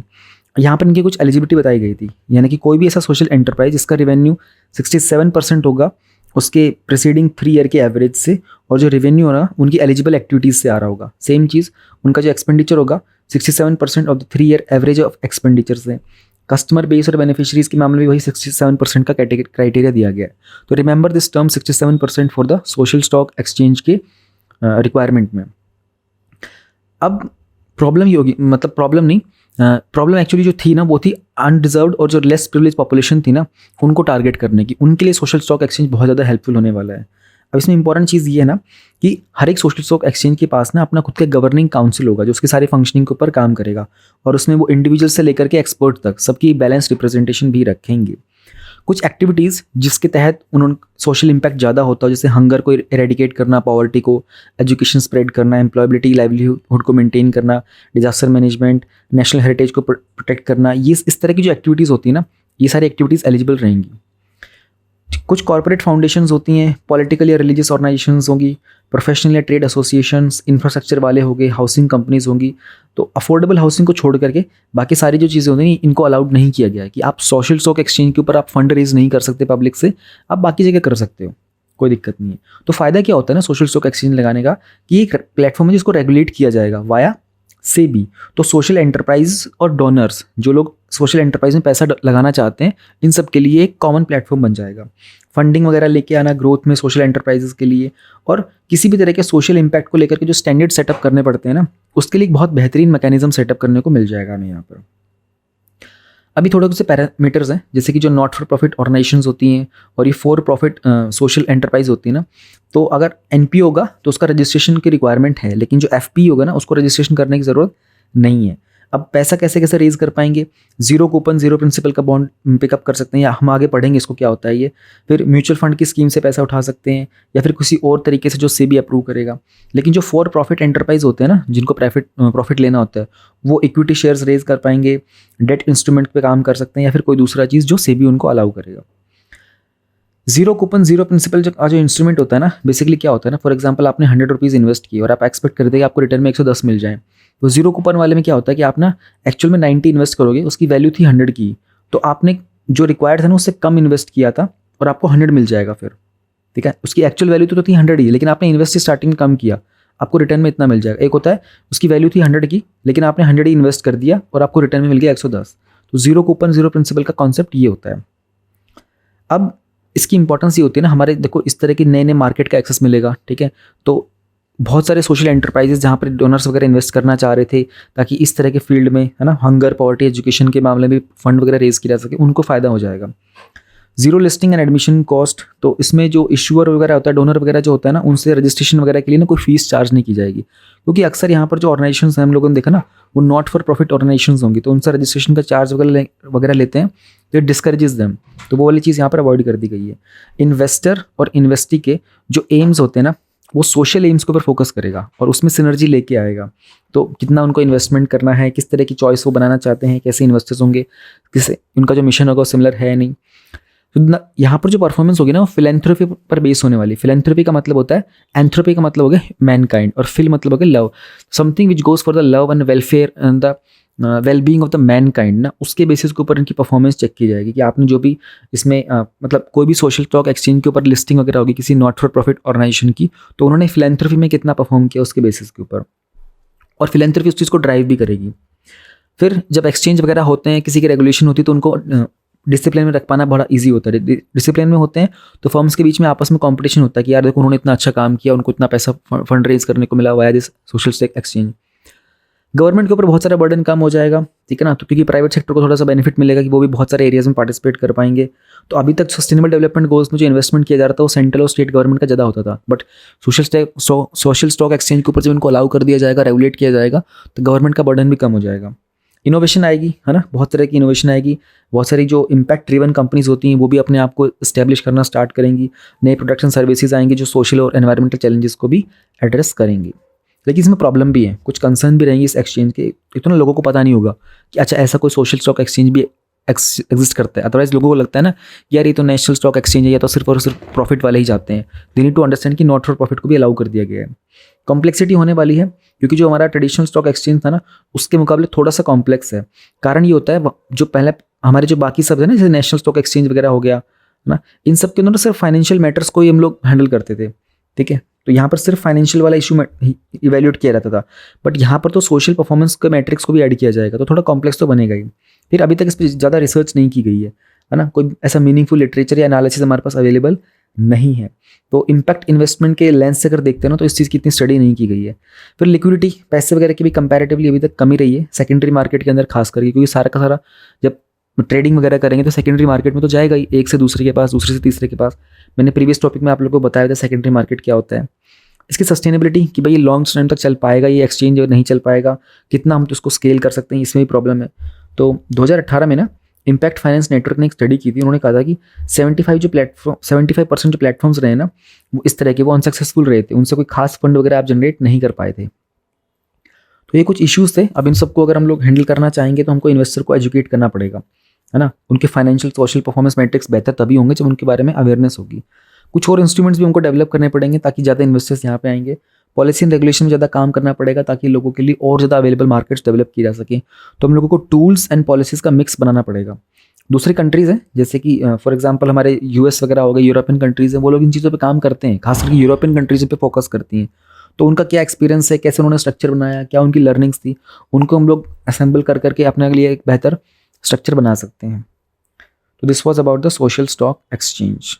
So this topic में अगर एक्चुअल में तो प्रीलिम्स और मेंस में दोनों में आ सकता है, बट ऑब्जेक्टिव्स अबाउट मेंस का हो गया, प्रीलिम्स के समझना पड़ेगा। ये जो है ना कि भाई एलिजिबिलिटी क्या होती है, ये शायद आपसे वो प्रीलिम्स में स्टेटमेंट बना के पूछ सकते हैं। तो जस्ट रिमेंबर 67% और बाकी 3 ईयर का एवरेज है। तो ये कुछ कॉमन पॉइंट्स है तीनों के अंदर, रिवेन्यू, एक्सपेंडिचर और कस्टमर बेस में। कौन से नॉट अलाउड हैं, नॉट अलाउड वाली चीज़ को भी वो लोग होता है प्रीलिम्स में आप लोगों से पूछ लें, है ना। एंड किस किस का रिक्वायरमेंट वाला होता है ये भी आपसे प्रीलिम्स में पूछा जा सकता है। इसकी इंपॉर्टेंस वगैरह और एलिजिबल एक्टिविटीज़ अगेन प्रीलिम्स में पूछ सकते हैं। जैसे इन्होंने कहा ना हाउसिंग कंपनीज को अलाउ नहीं किया गया लेकिन अफोर्डेबल हाउसिंग को अलाउ किया गया, तो ये एक्सेप्शनल वाली चीज़ें होती हैं, ये जरूर पूछता है यूपीएससी प्रीलिम्स में। Then we have zero coupon zero principal, easy आपका नॉर्मल जो सब्जेक्ट होता है ना उसमें होता है, बॉन्ड वाले में, सिक्योरिटीज़ वाले में। देन इसका कंसर्न वगैरह ये सब फिर मेन स्पेसिफिक हो गया, और वे फॉरवर्ड वगैरह सब मेन स्पेसिफिक होता है। टॉपिक नंबर 3.4 है हमारे पास सेल्फ हेल्प ग्रुप। तो रिसेंटली जो minister of rural development and Panchayati Raj के थे ना, उन्होंने कहा था कि 2024 तक ना हमारा एक टारगेट रहेगा कि 10 करोड़ सेल्फ हेल्प ग्रुप के मेंबर्स होने चाहिए हमारे पास इन टोटल। तो उन्होंने रिसेंटली ना एक ऐप है जिसको बोलते हैं मीशो ऐप है, उनके साथ एक एग्रीमेंट भी साइन किया था जिसमें ये लोग ये जो दीन दयाल अंत्योदय योजना है ना, जिसको हम लोग बोलते हैं नेशनल रूरल लाइवलीहुड मिशन, इसके तहत उनके जो प्रोडक्ट्स वगैरह होते हैं ना सेल्फ हेल्प ग्रुप के, उनकी मार्केटिंग की जाएगी इस पर्टिकुलर ऐप पर। तो विल ट्राई टू अंडरस्टैंड ये NRLM क्या स्कीम है, ये कैसे काम करती है, सेल्फ हेल्प ग्रुप क्या होते हैं, क्या इनका रोल होता है हमारे डेवलपमेंट में, क्या कुछ मेजर्स लिए गए थे इनको प्रमोट करने के लिए, इश्यूज़ क्या हैं सेल्फ हेल्प ग्रुप के, एंड क्या वे फॉरवर्ड हो सकता है। तो सबसे पहले हम लोग ये जानेंगे सेल्फ हेल्प ग्रुप क्या होते हैं। देखो आप लोगों ने देखा भी होगा आसपास में ना, ये 10 या फिर 20 लोग ना मिलकर के ना अपना एक ग्रुप बना लेते हैं, अपनी कुछ कॉमन प्रॉब्लम्स देख सकते हैं। जैसे फाइनेंशियल की प्रॉब्लम होगी तो 10 लोग बोलेंगे कि ठीक है हम लोग ना हर महीने 500 रुपये ऐड करेंगे सारे। तो 10 लोग कर रहे हैं, हर महीने कर रहे हैं 500, तो हर महीने इनके अकाउंट में 5,000 रुपये का ये अपना अकाउंट बनाते हैं। फिर ये 10 लोग उसी महीने किसी को नीड होती है ना, उसमें से एक बंदा बोलता है यार मुझे 5,000 रुपये चाहिए थे, वो 5,000 रुपये ले जाता है। कोई बोलता है कि यार मेरे को 2,000 चाहिए थे, ठीक है, कभी ऐसा हो सकता है। एक बोलता है मुझे 1,000 चाहिए थे, और किसी को नहीं भी चाहिए होंगे। तो 3,000 रुपये जो होते हैं ना, वो जिस चीज़ को भी चाहिए होते हैं दे देते हैं, और बच के जो 2,000 होते हैं उनको वो अपना सेव कर लेते हैं कि ठीक है नेक्स्ट टाइम वाले में ऐड कर देंगे।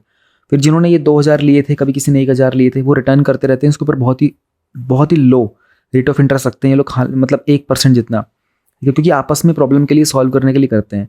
तो this is how the self help groups run. ये ना बिल्कुल इनफॉर्मल चीज़ होती है, इनका कोई रजिस्ट्रेशन वगैरह कुछ नहीं करना होता, लेकिन ये करना चाहें तो कर भी सकते हैं। Under societies act, state cooperative अगर करना चाहे तो कर सकते हैं, वैसे ये मैंडेटरी तो नहीं होता है। ग्रुप के अंदर ना जनरली क्या होता है ना, ये तो सिर्फ आदमी रहेंगे, पुरुष रहेंगे, ये सिर्फ महिलाएं होती हैं। सेल्फ हेल्प ग्रुप का रोल क्या होता है ना, ये जनरली जो पुअर लोग होते हैं ना, गरीब लोग होते हैं, जिनके पास ज़्यादा वेलफेयर और ये फैसिलिटीज़ नहीं होती हैं, उनको ऑर्गेनाइज करने का एक तरीका होता है। और खास करके जो सोशियो इकोनॉमिकली मार्जिनलाइज ग्रुप्स होते हैं ना, उनको ऑर्गेनाइज करने का बड़ा अच्छा तरीका होता है। डेवलपमेंट में लोग कहाँ सपोर्ट करते हैं, फाइनेंशियल इंक्लूजन के अंदर देखो, ये लोग ना बहुत स्मॉल सेविंग्स करते हैं और सेविंग करके ना ये लोग अपने काम को एग्जीक्यूट करते हैं। भाई किसी को हेल्थ के लिए चाहिए, किसी को अपने घर में कुछ इन्वेस्ट करना होगा, तो वो स्मॉल सेविंग्स है ना, इनके लिए आपस में एक दूसरे को स्मॉल लोन्स प्रोवाइड करते हैं ये अपने खुद के कॉमन फंड से। तो ये खुद के लिए एक फाइनेंशियल डिसिप्लिन मेंटेन कर लेते हैं। पॉवर्टी एलिवेशन में मदद करते हैं, क्योंकि जाहिर सी बात है आपस में पैसा इकट्ठा करके यूज़ करेंगे तो गरीबी हटाने में मदद मिलेगी। तो गवर्नमेंट ना एक मिशन 1 लाख करके लॉन्च कर रही है 2024 के अंदर, जहाँ से they are providing an income stream of ₹1 lakh to women members of self help group. तो ये जब आएगा then will see how it is executed. फिर लोगों को जागरूकता मिलती है, ठीक है, उनके पास पैसा होता है तो न्यूट्रिशन को लेकर के, हेल्थ को लेकर के, सैनिटेशन को लेकर के फैसिलिटीज़ भी प्रोवाइड की जाती हैं गवर्नमेंट के प्रोग्राम्स के द्वारा, सेल्फ हेल्प ग्रुप के थ्रू। बहुत सारा रूरल इनकम के जो स्ट्रीम्स होते हैं ना, उनको डाइवर्सिफाई करने में मदद मिलती है।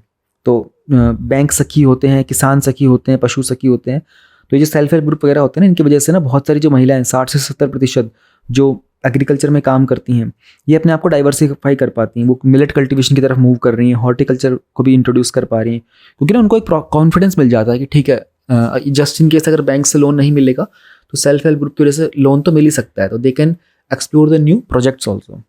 विमेन एम्पावरमेंट सबसे मेजर जो चीज़ थी ना सेल्फ हेल्प ग्रुप की, जब शुरुआत हुई थी इसकी, तो ये जो कॉन्सेप्ट था ना, एक्चुअली बांग्लादेश से निकल के आया था, ठीक है। तो वहाँ से विमेन एम्पावरमेंट बहुत स्ट्रॉन्ग हो जाता है यहाँ पर। एक तो उनको लो रेट ऑफ इंटरेस्ट है, बहुत कम अमाउंट का इन्वेस्टमेंट चाहिए होता है हर महीने, कोई 100 रुपये का कर लेगा प्लान, कोई 200 रुपये का। तो this is how it go. कोविड-19 के टाइम पर भी वर्ल्ड बैंक ने, ये बहुत इंपॉर्टेंट है ये पॉइंट ना, जगह जगह पर यूज़ कर लेना आप लोग, कि वर्ल्ड बैंक ने आइडेंटिफाई किया था कि जो वुमेन सेल्फ हेल्प ग्रुप्स होते हैं उन्होंने बहुत महत्वपूर्ण रोल प्ले किया था कोविड-19 के टाइम पर। इन्होंने मास्क वगैरह मैन्युफैक्चर किए थे और कम्युनिटी किचन्स को डेवलप किया था, एसेंशियल सप्लाईज वगैरह डेवलप किए थे, डिलीवर किए थे। तो ये सब काम चलता रहता है। कुछ इनिशिएटिव्स थे जिसके कारण हम लोग सेल्फ हेल्प ग्रुप वगैरह को प्रमोट कर सकते हैं। जैसे कि हमारे पास एक स्कीम आई थी SVEP, smart village entrepreneurship programme. अब ये अपने आप में जो नाम है ना, काफ़ी कुछ एक्सप्लेन करता है। तो जो हमारा दीनदयाल अंत्योदय योजना था ना, नेशनल रूरल लाइवलीहुड मिशन का, ये उसी की सब स्कीम थी। तो ये लोग अपना एक एंटरप्राइज सेटअप कर सकते हैं गाँव के एरिया में ही।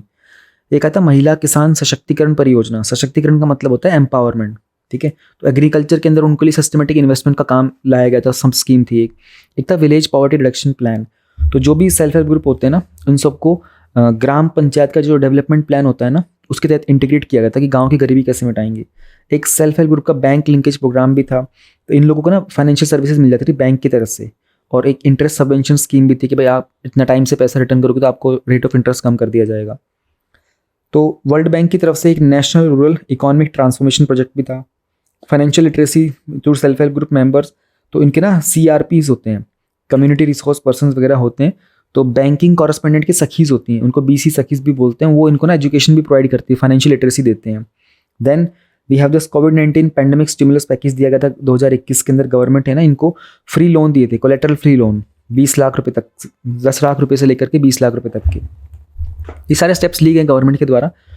सो मेन्स पॉइंट ऑफ व्यू से आपको सारे के सारे याद रखना है, because this topic is extremely important in the GS2 section. अच्छा, हम लोगों ने सेल्फ हेल्प ग्रुप के बारे में जान लिया। Now we also need to understand ये दीनदयाल अंत्योदय योजना क्या होती है। तो 2011 में ना गवर्नमेंट ने इसकी शुरुआत की थी। पहले इसका नाम था स्वर्ण जयंती ग्रामीण स्वरोजगार योजना, ठीक है। तो 2015 में इसको रीनेम कर दिया गया था। तो मिनिस्ट्री ऑफ रूरल डेवलपमेंट के अंडर ही आती है। इसका एम था कि हमें देश से गरीबी मिटानी है। कैसे मिटाएंगे? जो रूरल एरिया में जो विमेन वगैरह होती है ना, उनको सेल्फ हेल्प ग्रुप में कम्युनिट करा करके उनको तकरीबन उनकी जो लाइवलीहुड्स होते हैं उनको कैसे मेंटेन कर सकते हैं। तो सेल्फ हेल्प ग्रुप अपने आप में एक बेसिक यूनिट बन जाता है, ठीक है। और बड़े बड़े स्ट्रक्चर्स होते हैं, इनके फेडरेशंस होते हैं, FPOs होते हैं, जो फार्मर प्रोड्यूसर ऑर्गेनाइजेशंस वगैरह होती हैं। तो ये किस तरीके से इनको अपना कुछ प्रोडक्ट कैसे डेवलप करेंगे, अपने लाइवलीहुड कैसे मेंटेन करेंगे, क्या कोई बिजनेस बना सकते हैं, क्या कोई एंटरप्राइज खड़ा कर सकते हैं, क्या इनके पास कुछ सर्विस है प्रोवाइड करने के लिए। तो एज ऑफ जनवरी 2023 ना इन्होंने तकरीबन ऑलमोस्ट 81 लाख के आसपास हमारे सेल्फ हेल्प ग्रुप हैं, उसमें तकरीबन 8 करोड़ वीमेन हैं। तो this much is the big, हमारा इसका पूरा का पूरा जो प्रोस्पेक्ट है ना वो इतना बड़ा है। अब ये जो स्कीम थी दीनदयाल अंत्योदय योजना, इसके ना 4 कंपोनेंट थे। एक तो सोशल मोबिलाइजेशन। सोशल मोबिलाइजेशन मतलब सामाजिक तौर पर लोगों को साथ लेके आना। ठीक है। और सेल्फ मैनेज्ड और फाइनेंशियली सस्टेनेबल कम्युनिटी बनाना। अब सेल्फ मैनेज है, अपने आपस में 10 से 20 लोग मिल करके खुद प्लान कर रहे हैं, खुद वो डिसाइड कर रहे हैं कितना पैसा इन्वेस्ट करेंगे, ठीक है। फाइनेंशियली अपने आप को सस्टेनेबल बना रहे हैं, हर महीने उनके पास कुछ 5 से 10 हज़ार रुपये का इन्वेस्टमेंट होता है यूज़ करने को। एंड फाइनेंशियल इंक्लूजन इंक्रीज हो रहा है, कभी कभी इनके पास ज़्यादा पैसा हो जाता है तो वो उसको बैंक में डिपॉजिट भी कर देते हैं, है ना। और जब इनका ग्रुप काफ़ी लंबे समय से काम कर रहा हो तो using the help of bank सखी वगैरह की हेल्प से ये लोग, इनको क्रेडिट लोन भी मिल जाता है, दूसरी कोई फाइनेंशियल टेक्निकल मार्केटिंग सर्विस भी मिल जाती है, अपनी कैपेसिटीज डेवलप करते हैं, स्किल डेवलप करते हैं, सोशल इंक्लूजन इंप्रूव होता है, सोशल डेवलपमेंट होता है ना। बहुत सारी चीज़ों में इनको बेनिफिट मिलता है। अब होता क्या है ना, जब ये जो नेशनल रूरल लाइवलीहुड मिशन थी ना, इसके तहत ना इन लोगों को technology, production activity, financial capital services, marketing linkages के ना बहुत सारे प्लेटफॉर्म के तहत मदद मिलती थी, ठीक है। जैसे कि सेल्फ हेल्प ग्रुप के फेडरेशंस होते हैं, लाइवलीहुड कलेक्टिव्स होते हैं, और women, small and marginal farmers को लेकर ग्रुप्स होते हैं, SC ST और बाकी जो मार्जिनलाइज्ड ग्रुप्स होते हैं ना, इन सबको इंस्टीट्यूशनल प्लेटफॉर्म्स ऑफ पुअर की कैटेगरी में रखा जाता है। तो last mile delivery of public service, innovations के आइडियाज़ आते हैं, बहुत सारे एंटाइटलमेंट्स मिलते हैं गवर्नमेंट स्कीम्स के थ्रू, ये सारी चीज़ें होती हैं। This is how all this concept of national rural livelihood mission works. इसमें सेल्फ हेल्प ग्रुप का बहुत ही मेजर रोल रहा है। लेकिन जो सेल्फ हेल्प ग्रुप्स होते हैं ना, इनके साथ में ना कुछ इशू रहे हैं। इशू क्या रहे हैं कि ना इनके जो इनको क्रेडिट वगैरह मिलता है ना, लोन वगैरह, ये लोग उसको प्रोडक्टिव पर्पस के लिए इस्तेमाल नहीं कर पाते इतना। 2020 में ना एक रिसर्च की गई थी 3IE के द्वारा, उसका नाम है international initiative for impact evaluation.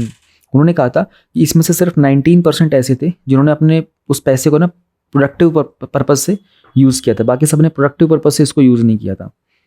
फिर जिस भी सेक्टर में ये लोग काम कर रहे होते हैं ना, तो ये बहुत लो प्रोडक्टिविटी वाले होते हैं, वो प्राइमरी सेक्टर की एक्टिविटीज़ होती है, तो वहाँ पर टेक्नोलॉजी इतनी ज़्यादा पेनिट्रेट नहीं कर पाई है। स्केलेबिलिटी की कमी है, छोटे ग्रुप में रह जाते हैं, उसको स्केल नहीं कर पाते, बड़ा नहीं बना पाते, है ना। माइक्रो फाइनेंस यूनिट्स के तौर पर रह जाते हैं। तो बहुत सारे केसेस के अंदर तो महिलाएं जो होती है ना यहाँ पर, वो अपने उस बिज़नेस को एनहेंस नहीं करना पाते, एनहेंस कर नहीं पाते, क्योंकि उनको बोलते हैं उनको फैमिली से सपोर्ट नहीं मिलता। इकोनॉमिक एम्पावरमेंट की प्राइमेसी है, तो जनरली यहाँ पर ना जो लाइवलीहुड होता है ना, उसको प्रायोरिटाइज किया जाता है, भाई कैसे आप लोग अपना जीवन का गुजारा कर सकते हो, जीवन व्यापन कर सकते हो। तो उसमें हेल्थ, न्यूट्रिशन, एजुकेशन, मोबिलिटी वगैरह की जो चीज़ें होती है ना, ये उतनी प्रायोरिटी पे नहीं जा पाती। यहाँ पर डिजिटल और फाइनेंशियल लिटरेसी की बहुत ज़्यादा कमी होती है, ठीक है ना। सिर्फ 56% के आसपास ही रूरल वुमेन ऐसी होती हैं जो लिटरेट होती हैं। तो अगर हम लोग 56 को 70% या 80% तक लेके जाने का टारगेट रखें ना आने वाले 2 से 3 सालों में, तो बहुत ज़्यादा बेनिफिट मिलेगा हमको। गवर्नमेंट के प्रोग्राम्स का पार्टिसिपेशन कंपैरेटिवली कम देखने को मिलता है यहाँ पर, मतलब बहुत ही कम कंट्रोल होता है over the decision making process. This is also one of the issue. अब हम क्या कर सकते हैं ना, सारे के सारे इश्यूज़ को हैंडल करने के लिए हमारा वे फॉरवर्ड हो सकता है कि इनके लाइवलीहुड को डाइवर्सिफाई करो। एक पर्टिकुलर बिजनेस या प्रोडक्ट या सर्विस पे नहीं होना चाहिए, उसमें और डाइवर्सिफिकेशन होना चाहिए। हेल्थ का फैक्टर हो गया, वेलफेयर का हो गया, एस्थेटिक्स का फैक्टर हो सकता है, सैनिटेशन का फैक्टर हो सकता है ना, एंड हार्वेस्टिंग हो गया एग्रीकल्चर में, क्लीनसिंग वगैरह हो गया। तो मल्टीपल डायमेंशन है, टेक्नोलॉजी का यूज़ कर सकते हैं, और प्लानिंग, एग्जीक्यूशन, मैनेजमेंट, बहुत सारे डायमेंशन हम लोग ओपन कर सकते हैं, जिसके कारण अगर डाइवर्सिफिकेशन आ जाएगा ना, तो इनकी प्रोडक्टिविटी भी इंक्रीज हो जाएगी, इनका लाइवलीहुड और बेहतर हो जाएगा। डिजिटल सर्विसेज को इंटीग्रेट करना बहुत ज़रूरी होगा, ताकि जो स्मॉलर प्रोड्यूसर्स होते हैं ना, उनको स्केल अप करने में मदद मिले। हम लोग इनको डिजिटल और फाइनेंशियल लिटरेसी जब दे देंगे तो ये अपनी कैपेसिटी बढ़ा पाएंगे।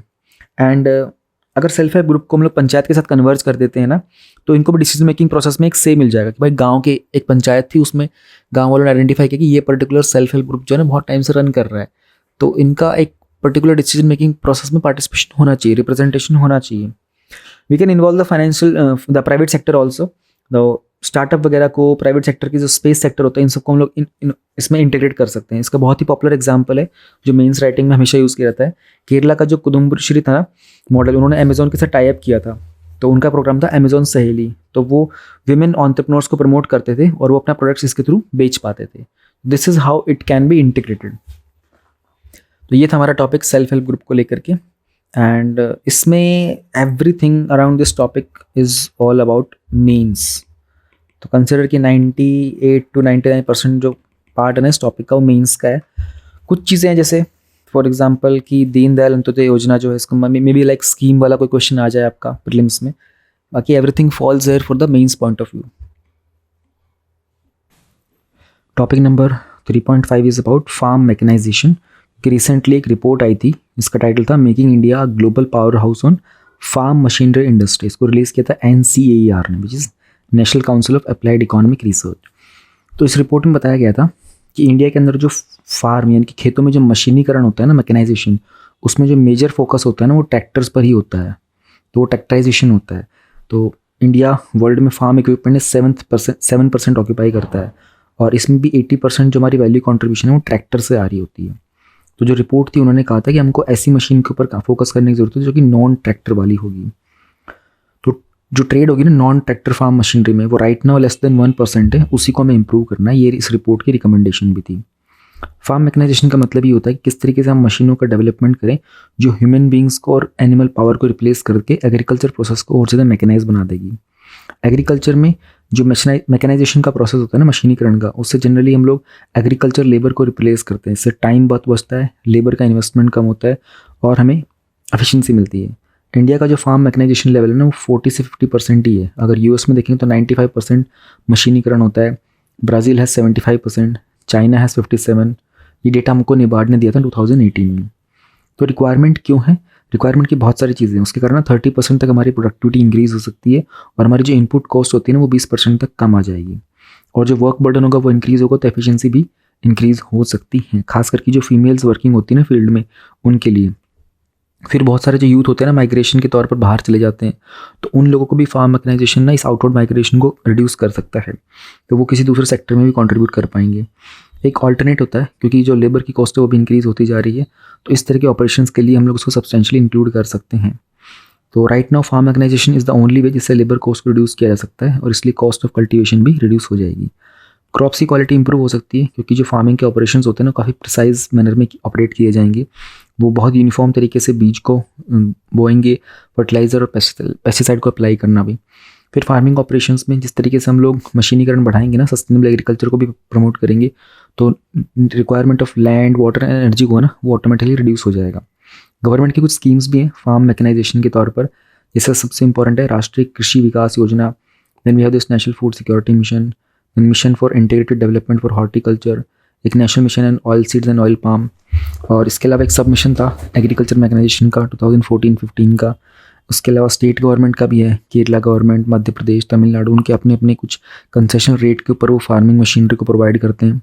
We have the CHCs, custom hiring centres भी होते हैं। ये भी जो हमारा SMAM स्कीम था ना, ये वाला सबमिशन वाला, इसी के तहत आता है। तो इसमें जब भी आपको कोई फार्म इक्विपमेंट लेना होता है ना, तो किसी कोऑपरेटिव या फार्मर प्रोड्यूसर ऑर्गेनाइजेशन के द्वारा, तो उनको कुछ सब्सिडी मिलती है। Then we have CRM scheme, crop residue management scheme from the ministry of agriculture.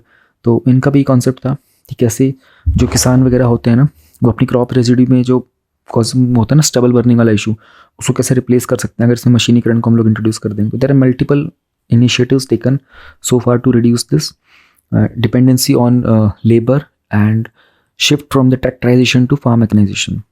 Challenges आते हैं, एक तो हमारे पास ना कुछ नेशनल इंडस्ट्रियल क्लासिफिकेशन कोड्स नहीं होते with respect to farm machinery. तो NIC के जो कोड्स होते हैं ना, तो उसमें किस तरीके से एक डेटाबेस मेंटेन किया जाता है बहुत सारी इकोनॉमिक एक्टिविटीज़ का एक पर्टिकुलर इंडस्ट्री के लिए, तो वो फार्म मैकेनाइजेशन के लिए हमारे पास अवेलेबल नहीं है।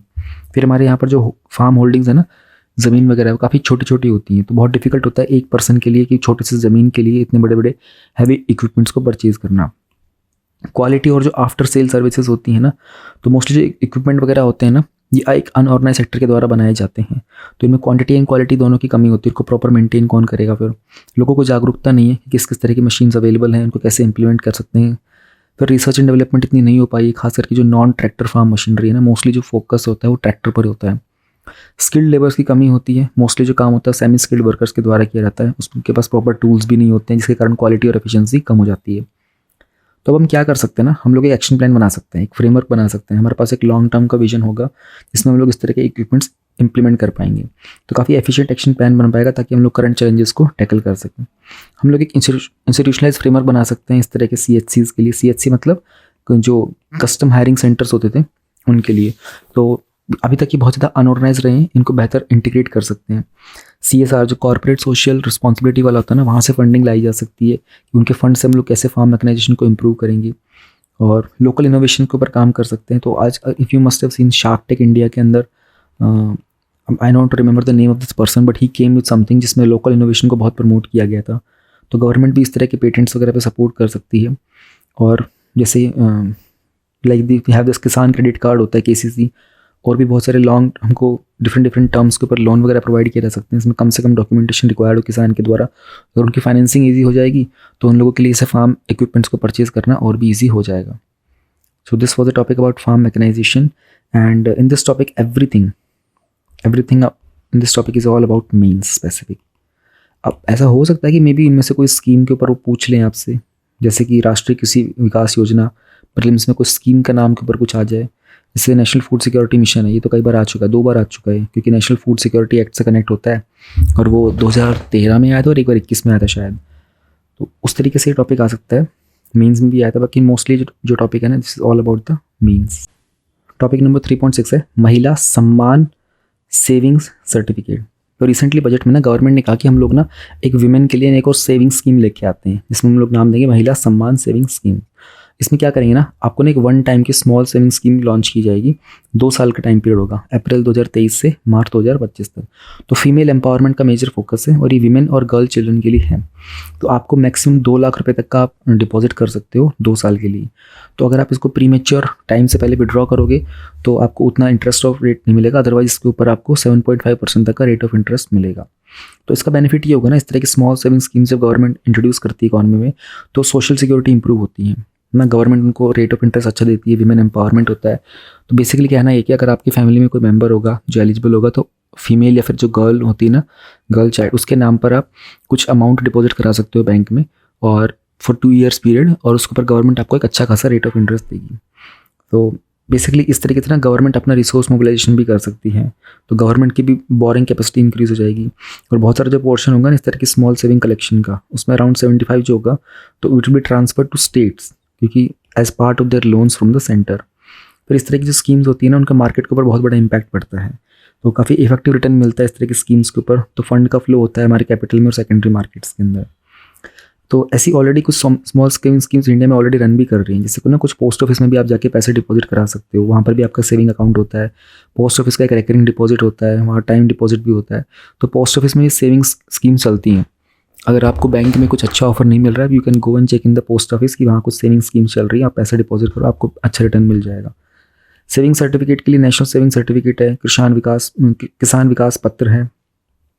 सोशल सिक्योरिटी में भी have this PPF, public provident fund बोलते हैं, सीनियर सिटीजन सेविंग स्कीम्स है, सुकन्या समृद्धि अकाउंट भी है। एक ना हमारे पास नेशनल स्मॉल सेविंग्स फंड था जो कि 1999 में हम लोगों ने क्रिएट किया गया था। तो जो भी पैसा हम लोग इस तरह की स्कीम्स वगैरह में डिपॉजिट करते हैं ना, वो सारा का सारा फिर डिपॉजिट होता है इस फंड के अंदर। ठीक है, ये ना पब्लिक अकाउंट ऑफ इंडिया में था, बट राइट नाउ ना मिनिस्ट्री ऑफ फाइनेंस के अंडर आता है। ऑलराइट, तो इसका जो पावर मिलती है वो आती है हमारी आर्टिकल 283 क्लॉज 1 से। तो इसका जो ऑब्जेक्टिव था ना वो यही था कि जितने भी स्मॉल ट्रांजेक्शन्स होते हैं ना उन सबको कंसोलिडेटेड फंड ऑफ इंडिया जो था ना उससे हटा करके डीलिंग करके और हम लोग पब्लिक अकाउंट में ऐड कर देंगे। पब्लिक अकाउंट में ऐड करने का ही बेनिफिट होगा, एक तो हमारे फिस्कल डेफिसिट में ऐड नहीं होगा, दूसरा गवर्नमेंट को ना उसे विड्रॉ करने में आसानी होती है। तो जो भी इसके अंदर जो बैलेंस बचता है ना NSSF के अंदर, ये सारा का सारा सेंट्रल गवर्नमेंट की लायबिलिटी में आता है। This was a very small topic, but may be there can be a question based on this, limit के ऊपर, ईयर के ऊपर, टाइम पीरियड पर, किसके लिए है, विमेन चिल्ड्रन के लिए है नहीं है। तो ऐसा एक प्रीलिम्स का क्वेश्चन बन सकता है। इसमें कुछ मेन स्पेसिफिक तो नहीं आएगा, बट येस आप मेंस में कहीं विमेन एम्पावरमेंट का कोई टॉपिक होता है विमेन स्पेसिफिक, वहाँ पर एग्जाम्पल के तौर पर लिख सकते हो कि government to this particular step, Mahila Samman saving certificate to empower them. Topic number 3.7 है फार्मास्यूटिकल इंडस्ट्री इन इंडिया। तो रिसेंटली जो इकोनॉमिक सर्वे आया था ना हमारा 2022-23 का, देखो अभी 2023 चल रहा है। ठीक है, तो 2023 में जो इकोनॉमिक सर्वे आता है ना वो आता है प्रीवियस ईयर का। ऑलराइट, कि पहले हम लोगों ने किस तरीके से खर्चा वगैरह किया, स्कीम वगैरह क्या था। एक आता है फिर हमारा बजट आता है हम फ्यूचर में क्या करेंगे। तो 2023 से 24 तक का हमारा बजट आएगा और 22 से 23 वाला हमारे पास इकोनॉमिक सर्वे आता है। तो इकोनॉमिक सर्वे ने एक एस्टिमेट लगाया था कि जो इंडिया का डोमेस्टिक फार्मास्यूटिकल मार्केट है ना वो 2030 तक $130 बिलियन तक टच कर जाएगा। फार्मास्यूटिकल मार्केट का मतलब क्या होता है, जो हमारे पास ये मेडिसिन वगैरह होती हैं, वैक्सीन होती हैं ना, तो इन सब का कॉन्ट्रैक्ट, रिसर्च, मैन्युफैक्चरिंग वगैरह ये सब फार्मास्यूटिकल सेक्टर का पार्ट बनता है। हमारा जो ये मार्केट है ना 2021 में इसकी वैल्यू थी $41 बिलियन। 2030 तक का हमारा एक अजम्पशन है कि हम लोग उसको $130 बिलियन तक पहुंचा सकते हैं। तो हमने ये भी देखा था कि 2024 तक ये $65 बिलियन तक हो जाएगा। तो वर्ल्ड में बाय वॉल्यूम हम लोग 3rd लार्जेस्ट हैं। 24% हमारे एक्सपोर्ट के अंदर ग्रोथ भी हुई थी 2021 में because of the Covid pandemic. और बाय वैल्यू की अगर हम बात करें तो 14th नंबर पे आते हैं हम लोग। एंड इसमें फॉरेन डायरेक्ट इन्वेस्टमेंट का भी पिछले 5 सालों में 4 गुना इंप्रूवमेंट देखने को मिला था। जो हमारी जेनरिक मेडिसिन होती है ना, उसमें इंडिया लार्जेस्ट सप्लायर भी है। कंट्री की जीडीपी का ये ऑलमोस्ट 1.72% पार्ट बन जाता है। वैक्सीन मैन्युफैक्चरिंग के मामले में इंडिया भी ग्लोबल में लीड करता है। और अगर हमारा एक्सपोर्ट की बात करते हैं, दैट इज़ 5.92% का हमारा शेयर है ऑल ओवर। तो फार्मास्यूटिकल इंडस्ट्री ना इंडिया में ग्रो क्यों कर रही है? क्योंकि गवर्नमेंट की पॉलिसीज़ ना काफ़ी फेवरेबल रही है, तो उनको सपोर्ट मिला था। जैसे कि टैक्स के इंसेंटिव दिए गए थे, रिसर्च एंड डेवलपमेंट के ग्रांट्स मिले थे, टेक्नोलॉजी का भी बहुत सपोर्ट दिया गया था। हमारी जो कॉस्ट ऑफ मैन्युफैक्चरिंग होती है ना, वो 33% लो होती देन द वेस्टर्न मार्केट्स। और हमारे पास जो मैन्युफैक्चरिंग प्लांट्स हैं ना, वो कंपैरेटिवली बहुत अपग्रेड है, क्योंकि उनके अंदर ना हम लोगों ने बहुत अच्छा इन्वेस्टमेंट करवाया था, उनकी फैसिलिटीज़ को अपग्रेड करवाया था। इंडिया के पास ना हाईएस्ट नंबर के US FDA कंप्लाइंट प्लांट्स हैं। तो US का ना एक डिपार्टमेंट है, फूड एंड ड्रग एडमिनिस्ट्रेशन, उनका ना बहुत सारा अप्रूवल चाहिए होता है। वर्ल्ड के अंदर ना बहुत सारी ऐसी चीज़ होती है जहाँ पर US का FDA का अप्रूवल लगता है। It gives them more credibility. तो ये क्रेडिबिलिटी ना इंडिया के पास है मैक्सिमम US FDA की, अदर देन US से। तो इस तरह के कुछ ऑप्शंस की वजह से इंडिया के पास बहुत अपग्रेडेड मैन्युफैक्चरिंग प्लांट्स हैं। स्किल्ड वर्कफोर्स की अगर हम लोग बात करते हैं, हमारे साइंटिस्ट, रिसर्चर्स, टेक्नीशियंस है ना, ये सब के सब जिस भी फील्ड में लगे होते हैं वो काफ़ी स्किलफुल हैं। हमारी खुद की डोमेस्टिक डिमांड ही बहुत होती है मेडिसिन वगैरह की, रिक्वायरमेंट वगैरह की। तो जो हमारी ग्रोइंग मिडिल क्लास और जो एजिंग पॉपुलेशन है ना, उनकी बहुत डिमांड है इस तरह के फार्मास्यूटिकल प्रोडक्ट्स की। हमारे एक्सपोर्ट इंक्रीज़ होते जा रहे हैं। इंडिया सप्लाई करता है 50% अफ्रीकन रिक्वायरमेंट को, 40% जेनेरिक डिमांड जो US की होती है वो इंडिया से जाती है, 25% जो भी मेडिसिन है UK की वो इंडिया से जाती है। फिर कोविड के कारण डिमांड बढ़ गई थी क्रिटिकल ड्रग्स की, और इंडिया में फर्दर मेडिकल टूरिज्म का मतलब होता है कि people come to visit India for their medical treatment. तो इसके कारण डिमांड और ज़्यादा इंक्रीज़ होती जा रही है। हमें समझना पड़ेगा, गवर्नमेंट ने ना कुछ इनिशिएटिव भी लिए थे इस फार्मास्यूटिकल इंडस्ट्री को प्रमोट करने के लिए। तो एक स्कीम आई थी हमारी इसमें MSME के लिए, जो 2022 में आई थी। तो गवर्नमेंट ने ना 2021 से 25 तक 5 सालों के लिए 500 करोड़ रुपए दिए थे। तो उन्होंने कहा था PTUS है, फार्मास्यूटिकल का टेक्नोलॉजी अपग्रेडेशन असिस्टेंस स्कीम थी। फिर एक थी APICF, assistance to pharma industries for common facilities programme scheme. एक थी pharmaceutical and medical devices promotion and development scheme. एक PLI स्कीम थी, जो प्रोडक्शन लिंक्ड इंसेंटिव होता है ना, कि आप ये चीज़ प्रोड्यूस करोगे और आपको प्रॉफिट होगा तो उसके ऊपर गवर्नमेंट आपको कुछ इंसेंटिव देगी। तो उसमें भी हम लोगों ने कुछ मटेरियल वगैरह को, कुछ ड्रग्स वगैरह को ऐड किया था। एक हमारे पास बल्क ड्रग पार्क्स भी होते हैं, तो इसके कारण कॉस्ट ऑफ मैन्युफैक्चरिंग कम हो जाती है। तो हम लोग ऐसा कॉमन इंफ्रास्ट्रक्चर फैसिलिटीज़ बना देते हैं सेंट्रल गवर्नमेंट के द्वारा, जहाँ पर एक जगह पे प्रोडक्शन और मैनेजमेंट हो सके। Then we have PPDS, pharmaceutical promotion and development scheme, जिसका मेजर काम ही होता है प्रमोशन, डेवलपमेंट, एक्सपोर्ट वगैरह। फार्मा ब्यूरो भी है हमारे पास, जो किसी भी तरह का रिजोल्यूशन वगैरह के ऊपर काम करता है, अगर कोई कोऑर्डिनेशन इशू वगैरह होते हैं तो। प्रधानमंत्री भारतीय जन औषधि परियोजना भी है, जिसमें जेनेरिक मेडिसिन वगैरह की क्वालिटी को इंप्रूव करने पे काम किया जाता है। इस सेक्टर में ना बहुत सारे इशूज़ भी आते हैं। एक तो ना बहुत जो हाई वैल्यू ड्रग्स होती है ना, उनकी डोमिनेंस ज़्यादा होती है। इसके कारण जो बाय वॉल्यूम इंडिया ना वर्ल्ड में 3rd रैंक पे आता है, और वैल्यू के मामले में हम लोग 14th रैंक पे आते हैं। फिर प्राइसिंग पॉलिसीज़ में ना बदलाव, कीमतों में बदलाव होता रहता है डोमेस्टिक लेवल के ऊपर भी, क्योंकि इनमें नए नए इन्वेस्टमेंट आते रहते हैं, नए नए इनोवेशन होता रहता है। तो जब भी हमको नया ड्रग बनाना होता है ना, उसमें मेजर जो हमारा ऑब्स्ट्रक्शन आता है वो होता है रिसर्च एंड डेवलपमेंट। फिर हम लोग बहुत सारा डिपेंड करते हैं हमारे एक्सटर्नल मार्केट के ऊपर। हमारे जो APIs होते हैं ना, ये चाइना से आते हैं 80%। तो ये एक दिक्कत बन जाती है, जिससे हमारे जो बेसिकली APIs होते हैं ना, मेडिसिन वगैरह को बनाने के लिए इस्तेमाल किए जाते हैं। ये टॉपिक भी हम लोग API का पूरा कवर कर चुके थे, कोविड के टाइम पर आया था ये। वैसे तो क्वालिटी को कंसिस्टेंटली इंश्योर करके रखना कि वो बेहतर रहे प्रोडक्शन प्रोसेस में, इसमें टाइम बहुत लगता है। एंड कभी कभी बहुत सारी जो भी डेवलपमेंट होती है ना ड्रग्स वगैरह की, या फिर कोई मैन्युफैक्चरिंग होती है, उसके अंदर ना इंटेलेक्चुअल प्रॉपर्टी राइट्स के इशू भी बहुत होते हैं। तो जनरली जो MNCs होते हैं ना, उनके ऑलमोस्ट 99% जो पेटेंट्स वगैरह होते हैं ना, वो कंट्री में ग्रांट की जाते हैं। तो ये भी एक प्रॉब्लम है। ये कुछ मेजर से टेक्निकल से इश्यूज़ कह सकते हैं, या फिर जनरल इश्यूज़ भी कह सकते हैं। If you can work on them, इन लोगों के लिए तो वे फॉरवर्ड हमारा ये हो सकता है कि हमारी जो वैल्यू हो सकती है ना फार्मास्यूटिकल प्रोडक्ट्स की, उसको हम लोग इंक्रीज़ कर दें। तो हाई वैल्यू के हम लोग प्रोडक्ट्स ऐसे डेवलप करेंगे। फिर हम लोग इनोवेशन और रिसर्च एंड डेवलपमेंट के लिए ना थोड़ा सा और फंडिंग दे सकते हैं, क्योंकि ना हर एक चीज़ के मेडिसिन वगैरह का रजिस्ट्रेशन पीरियड जो होता है ना, वो बहुत लंबा होता है, 10 से 15 साल लगते हैं रिसर्च में, टेस्टिंग वगैरह में। रेगुलेटरी इकोसिस्टम को और बेहतर कर सकते हैं। हमारा जो CDS को इसके द्वारा इंप्लीमेंट किया गया था 2019 में, कुछ रूल्स आए थे, new drugs and clinical trial rules. तो उनके कारण रेगुलेटरी फ्रेमवर्क में काफ़ी बदलाव लाए गए थे। हम लोग कुछ प्राइसिंग प्रेशर को भी एड्रेस कर सकते हैं, है ना। We can work with other stake holder, ताकि प्राइसिंग पॉलिसी, कीमत इनकी अच्छे से तय की जा सके।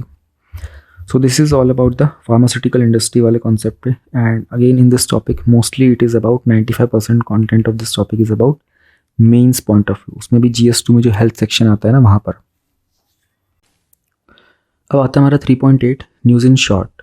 और 3.8.1 का सबसे पहले RBI की मॉनेटरी पॉलिसी की मीटिंग हुई थी, तो उन्होंने रिसेंटली ना जो रेपो रेट था उसको इंक्रीज़ किया था। This you do not have to remember कितना इंक्रीज़ किया गया, क्या कुछ इंक्रीज़ किया गया, बट आपको ये पता होना चाहिए कि रेपो रेट क्या होता है। तो जब RBI कुछ अमाउंट बैंक को वगैरह को देता है ना, बैंक जब RBI से पैसा लेता है तो कितना जो रेट ऑफ इंटरेस्ट लगता है ना उसको बोलते हैं रेपो रेट।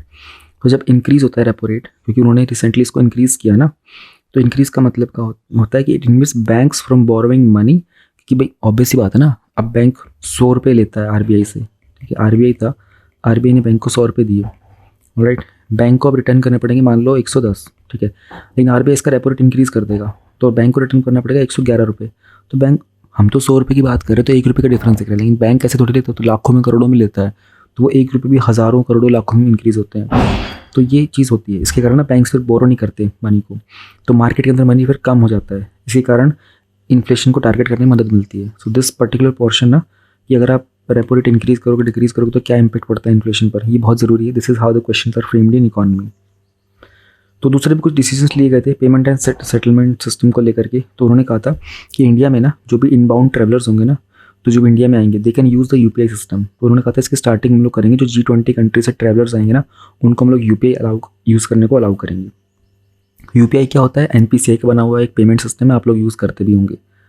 करेंसी मैनेजमेंट के मामले में तो उन्होंने कहा था कि QR कोड की ना एक कॉइन वेंडिंग मशीन भी सेटअप की जाएगी RBI के द्वारा लीडिंग बैंक्स के लिए। तो ये भी कैशलेस कॉइन डिस्पेंसेशन की मशीन होगी जो कॉइन्स को डिस्पेंस करेगी, ठीक है। तो अगर आप UPI की हेल्प से कॉइन भी डिस्पेंस कर सकते हो। This is the update. ये मॉनेटरी पॉलिसी के कुछ डिसीजंस थे। इन्वेस्टर प्रोटेक्शन, तो इसमें हुआ क्या ना, किसी कंपनी को लेकर के ना सुप्रीम कोर्ट ने कुछ डिसीजन लिया था। एक्चुअली इस टॉपिक में कुछ भी नहीं था, आपको ये पता होना चाहिए कि स्टॉक मार्केट को ना SEBI रेगुलेट करता है, और एक्ट हमारा 1992 का, कि किस तरीके से सिक्योरिटीज़ के मामले में इन्वेस्टर के पैसे वैसे को बचा के रखना, उस पर कोई गलत स्टेप ना हो। तो इन्वेस्टर के प्रोटेक्शन के लिए SEBI क्या करता है ना, enhanced disclosure norms for IPO bounds companies. अगर आपको IPO वगैरह जो इनिशियल पब्लिक ऑफरिंग होती है ना, आप अपनी कंपनी के अपने आपको शेयर मार्केट में उतारना चाहोगे, है ना, इक्विटी शेयर वगैरह में, तो जो आपके नॉर्म्स वगैरह होंगे, आप कितना डिस्क्लोज करोगे, रूल्स वगैरह रेगुलेशन क्या है, किस तरह की सर्विसेज होंगी, उसके कितने डिस्क्लोजर होंगे, उसको थोड़ा सा एनहेंस किया था RBI ने। इनसाइडर ट्रेडिंग का मतलब होता है कि ना, अब कुछ कंपनीज वगैरह होती हैं उनमें ना ऊपर की प्रोफाइल में लोगों को पता होता है कि भाई कौन सी कंपनी अपना क्या शेयर ऊपर नीचे करने वाली है, क्या प्रोडक्ट आने वाला है, तो लोग अंदर से ना खबर को लीक कर देते हैं। उसी कारण क्या होता है ना, मार्केट में बहुत डिस्टर्बेंस आती है। तो इस तरह की चीज़ों को ना प्रिवेंट किया जाता है। तो इनसाइडर ट्रेडिंग ना एज पर RBI ना it is band, it is not allowed. Credit rating agencies के लिए कुछ नया फ्रेमवर्क बनाया गया था। T+1 सेटलमेंट किया था, ये हम लोगों ने पढ़ा था पिछले मंथ के टॉपिक में। इससे पहले सिर्फ चाइना करता था T+1 सेटलमेंट, अब इंडिया भी करने लग गया T+1 सेटलमेंट, यानी कि 1 डे के अंदर अंदर सारे सेटलमेंट करने हैं जो भी ट्रांजेक्शन हुए थे उनके। एक ग्रीवेंस के लिए, शिकायत वगैरह के लिए एक सेंट्रलाइज सिस्टम बनाया गया था, उसका नाम था स्कोर। तो ये कुछ स्टेप्स लिए गए थे SEBI के द्वारा। तो सुप्रीम कोर्ट ने ये कहा था कि जो स्टॉक मार्केट है ना, इसमें सिर्फ हाई वैल्यू इन्वेस्टर्स ही नहीं रहेंगे। आज की डेट में मिडिल क्लास वाले जो लोग हैं ना, वो भी अपनी प्रेजेंस स्टॉक मार्केट में इंक्रीज़ कर रहे हैं। तो उन्होंने कहा था कि पैनल ऑफ एक्सपर्ट्स होना चाहिए जो इनके सिक्योरिटीज़ और इनके प्रोटेक्शन के ऊपर ज़्यादा काम करेगा। ये टॉपिक इतना सही था बस। इसमें ये जो क्या सुप्रीम कोर्ट ने किसको पर्टिकुलर कहा था, बिजनेस कॉन्ग्लोमरेट को, not necessary for your exam point of view. 3.8.3 आता है गवर्नमेंट सिक्योरिटीज़ को लेकर के। गवर्नमेंट सिक्योरिटीज़ क्या होती है, अगेन जैसे बॉन्ड होता है ना, उसी तरीके से गवर्नमेंट सिक्योरिटीज़ भी कुछ ट्रेडेबल इंस्ट्रूमेंट्स होते हैं जो कि सेंट्रल गवर्नमेंट या फिर स्टेट गवर्नमेंट के द्वारा इशू किए जाते हैं। अब इसमें होता क्या है ना कि गवर्नमेंट की जिम्मेदारी हो जाती है। तो गवर्नमेंट सिक्योरिटी जो होती है वो शॉर्ट टर्म की होती है, हम लोग इनको बोलते हैं T-बिल्स, ओके।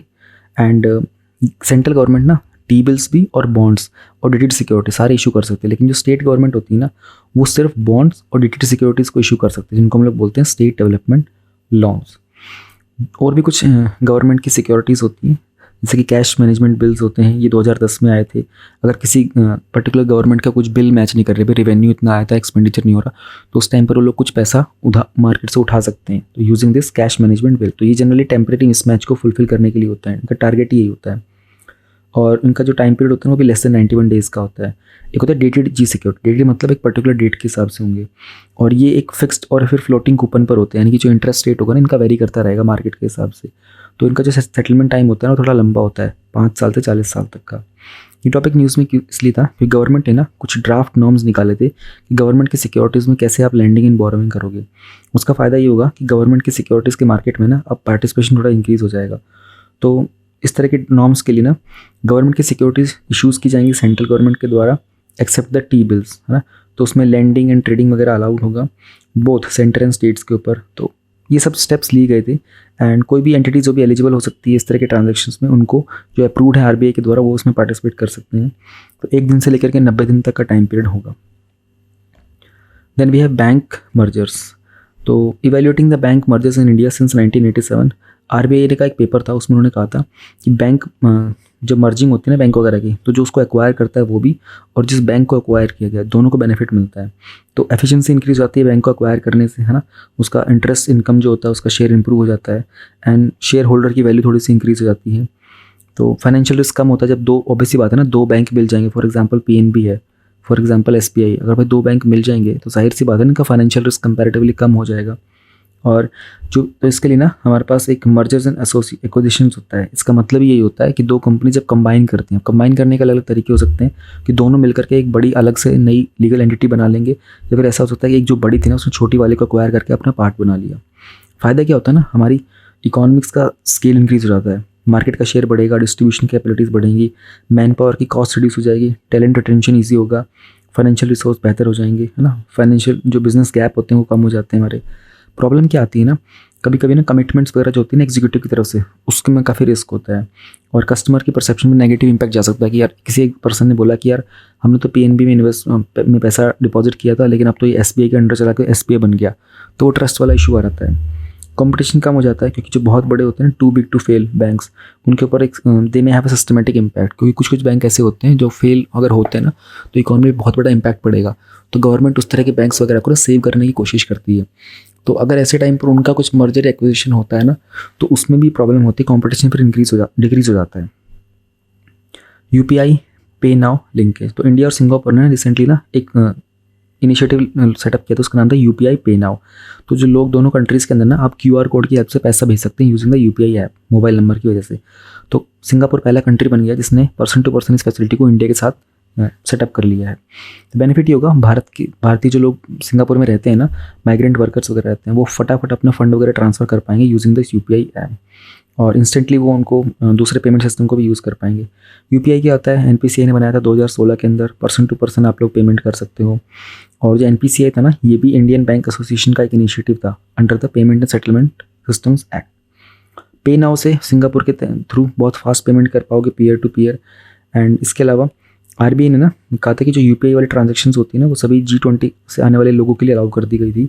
तो जो भी एलिजिबल ट्रैवलर्स होंगे ना उनको एक पीपीआई मिलेगा, वॉलेट, प्रीपेड पेमेंट इंस्ट्रूमेंट का वॉलेट मिलेगा जो यूपीआई से लिंक्ड होगा। तो वो अपनी जहाँ पर भी हो जाएंगे using smart card, online account, online wallet, strip card, paper voucher, हर जगह पेमेंट कर सकते हैं।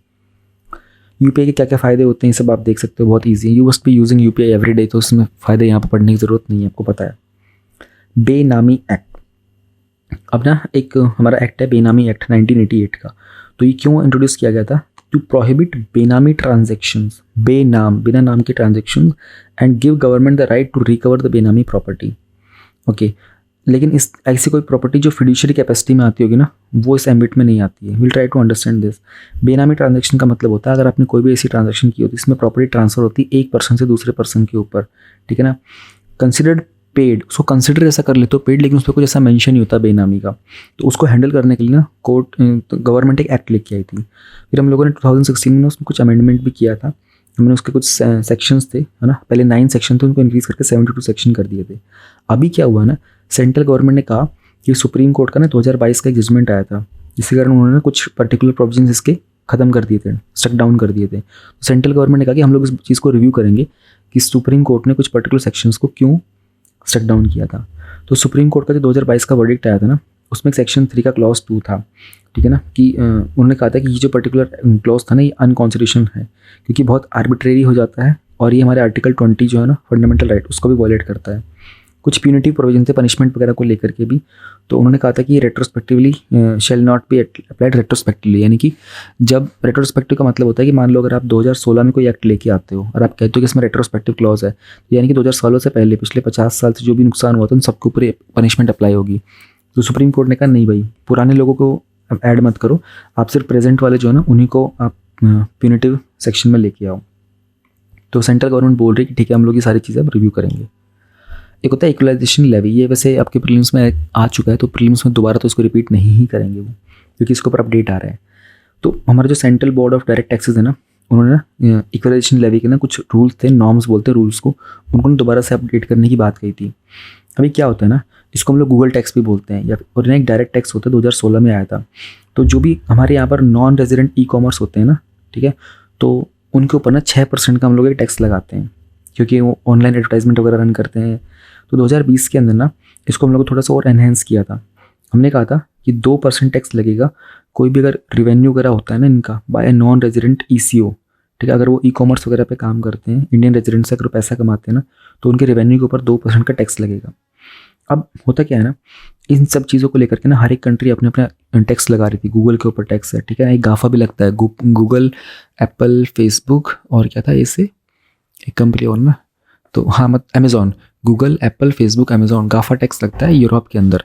तो इन सब कंपनीज़ ने वर्ल्ड में ऑर्गेनाइजेशन में मिलकर कहा कि काम करते हैं ना कि हम लोग कुछ कॉमन सेट लेके आते हैं। तो OECD को बोला गया था। OECD ने क्या किया, 2 पिलर सॉल्यूशन लेके आए थे कि अलग अलग कंट्रीज़ के अंदर ना इकॉनमी के अंदर ये डिजिटल टैक्स का कॉन्सेप्ट चल रहा है, तो इसमें हम लोग 2 पिलर लेके आए थे। तो उसको इंक्लूडिंग इंडिया 138 कंट्रीज़ ने एग्री किया था।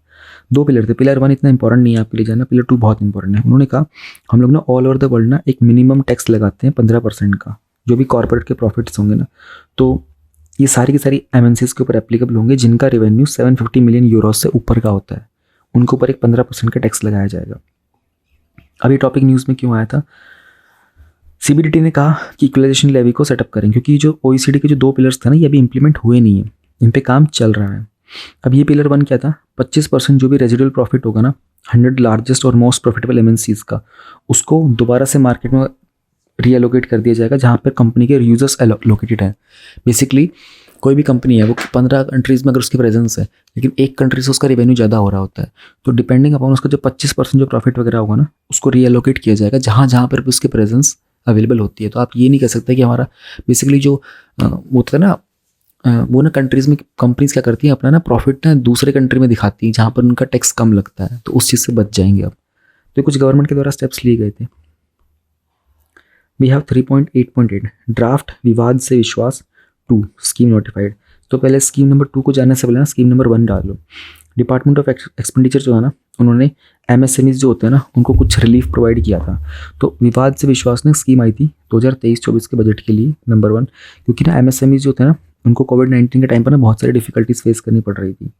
तो इन केस कोई MSMEs वगैरह बंद ना हो जाए, तो बहुत सारे लोगों ने ना क्या किया था कि गवर्नमेंट के द्वारा जो भी उनको सपोर्ट मिलना चाहिए था, ग्रांट वगैरह मिलना होता है ना, उस सब के अंदर ना they were trying to prevent their taxes, और उसके ऊपर जो लगने वाला अगर टैक्स वगैरह पेड नहीं किया होता ना, तो उसमें वो जो चार्जेस लगते हैं उनके ऊपर, जो फाइन वगैरह लगता है, उसको पे करने से बच रहे थे।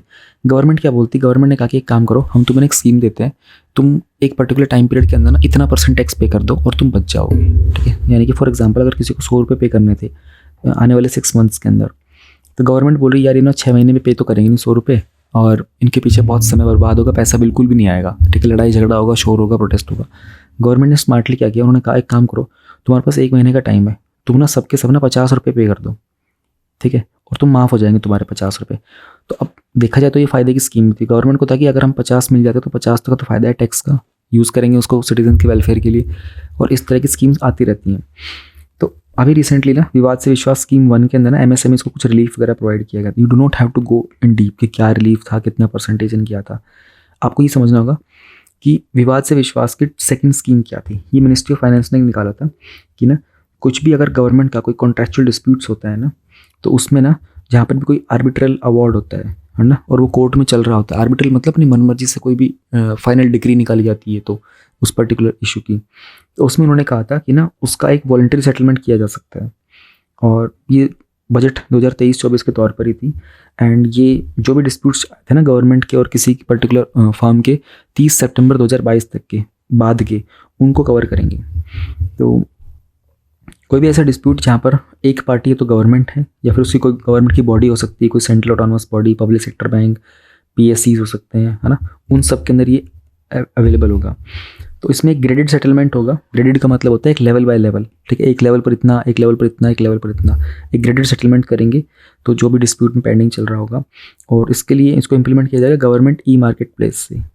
एंड कोई इंटरनेशनल आर्बिट्रेशन नहीं होगा, डोमेस्टिक इंडियन बेस्ड जो भी एंटिटीज़ होंगे ना उन्हीं की बात की जाएगी। फिर आता है rules notified for the green bonds to avoid green washing. देखो ग्रीन बॉन्ड्स क्या होता है ना, जब भी गवर्नमेंट कोई बॉन्ड इश्यू करेगी, जो कि इसमें पैसा जो गवर्नमेंट जो पैसा उठाती है बॉन्ड के थ्रू, वो जब किसी एनवायरमेंट स्पेसिफिक प्रोजेक्ट के लिए लगेगा ना, उसको बोलते हैं ग्रीन प्रोजेक्ट। और जब वो गवर्नमेंट उठाती है उस पैसे को, उसको बोलते हैं सॉवरेन ग्रीन बॉन्ड। ठीक है, अगर गवर्नमेंट नहीं उठा रही है, कोई भी उठा रहा है प्राइवेट में भी उस पैसे को, और वो एनवायरमेंट वाले इशू पे उसको लगाएगा, उसको सिंपल बोलेंगे ग्रीन बॉन्ड। तो ये तो होते हैं ग्रीन बॉन्ड। ठीक है, अब सेबी ने ना कुछ डूज एंड डोंट्स बताए थे इन ग्रीन बॉन्ड्स को लेकर के, टू अवॉइड ग्रीन वॉशिंग। अब ग्रीन वॉशिंग क्या होती है ना, ये टॉपिक आपका 2022 में आया था, एग्जाम में आया था प्रीलिम्स में, ग्रीन वॉशिंग की डेफिनेशन को लेकर के। आपके घरों में वाइट वॉश होती है ना, जिसको पहले सफ़ेदी बोलते थे, तो आजकल तो पेंट होता है। तो वाइट वॉश में जनरली क्या होता है ना, कि आपने सारे दाग धब्बे मिटाने की कोशिश करते हो, छुपाने की कोशिश करते हो। तो लोग यही करते हैं कि ग्रीन वॉशिंग कर देते हैं। वो क्या करेंगे ना, कि कोई प्रूफ नहीं देंगे कि उन्होंने जो पैसा था उसमें कोई एनवायरनमेंट का कुछ इम्पैक्ट हुआ है नहीं हुआ। ठीक है, एंड ऐसा कुछ प्रोडक्ट वगैरह सजेस्ट कर देना ग्रीन बोल करके, लेकिन उसका एनवायरनमेंट को इम्पैक्ट होता ही नहीं है। कुछ ऐसा प्रैक्टिस या फिर कोई ऐसा मटेरियल बता देना जो कि इलीगल है, नॉन स्टैंडर्ड है ना। तो उन चीज़ों को छुपाने की कोशिश करना, ऐसी चीज़ों को छुपाने की कोशिश करना जो ना ग्रीनरी, एनवायरनमेंट, क्लाइमेट से संबंधित होती है। तो सेबी ने कहा कि भाई हम लोग कुछ रूल्स बनाते हैं ताकि इसका ग्रीन वॉशिंग ना हो सके। ये दिस टॉपिक साउथ इंडिया का पहला इंडस्ट्रियल कॉरिडोर प्रोजेक्ट है, इसको इम्प्लीमेंट किया जाएगा कर्नाटका के टुमाकुरू में। तो ये हमारा जो नेशनल इंडस्ट्रियल कॉरिडोर प्रोग्राम है ना, उसी का पार्ट है। तो कृष्णपट्टनम है, टुमाकुरू है और पोन्नेरी है, ये प्राइमरी नोड्स होने वाले हैं हमारे इस पर्टिकुलर इंडस्ट्रियल कॉरिडोर के। तो हम लोग इस चीज़ में ना एक मैन्युफैक्चरिंग फैसिलिटी बनाना चाहते हैं ताकि यहाँ पर फ्यूचरिस्टिक इंडस्ट्रियल सिटीज़ बनाया जाए इनको भविष्य के अंदर। तो जो पहला कॉरिडोर था ना, उसकी डेवलपमेंट हुई 2011 के अंदर, तो वह Delhi Mumbai industrial corridor.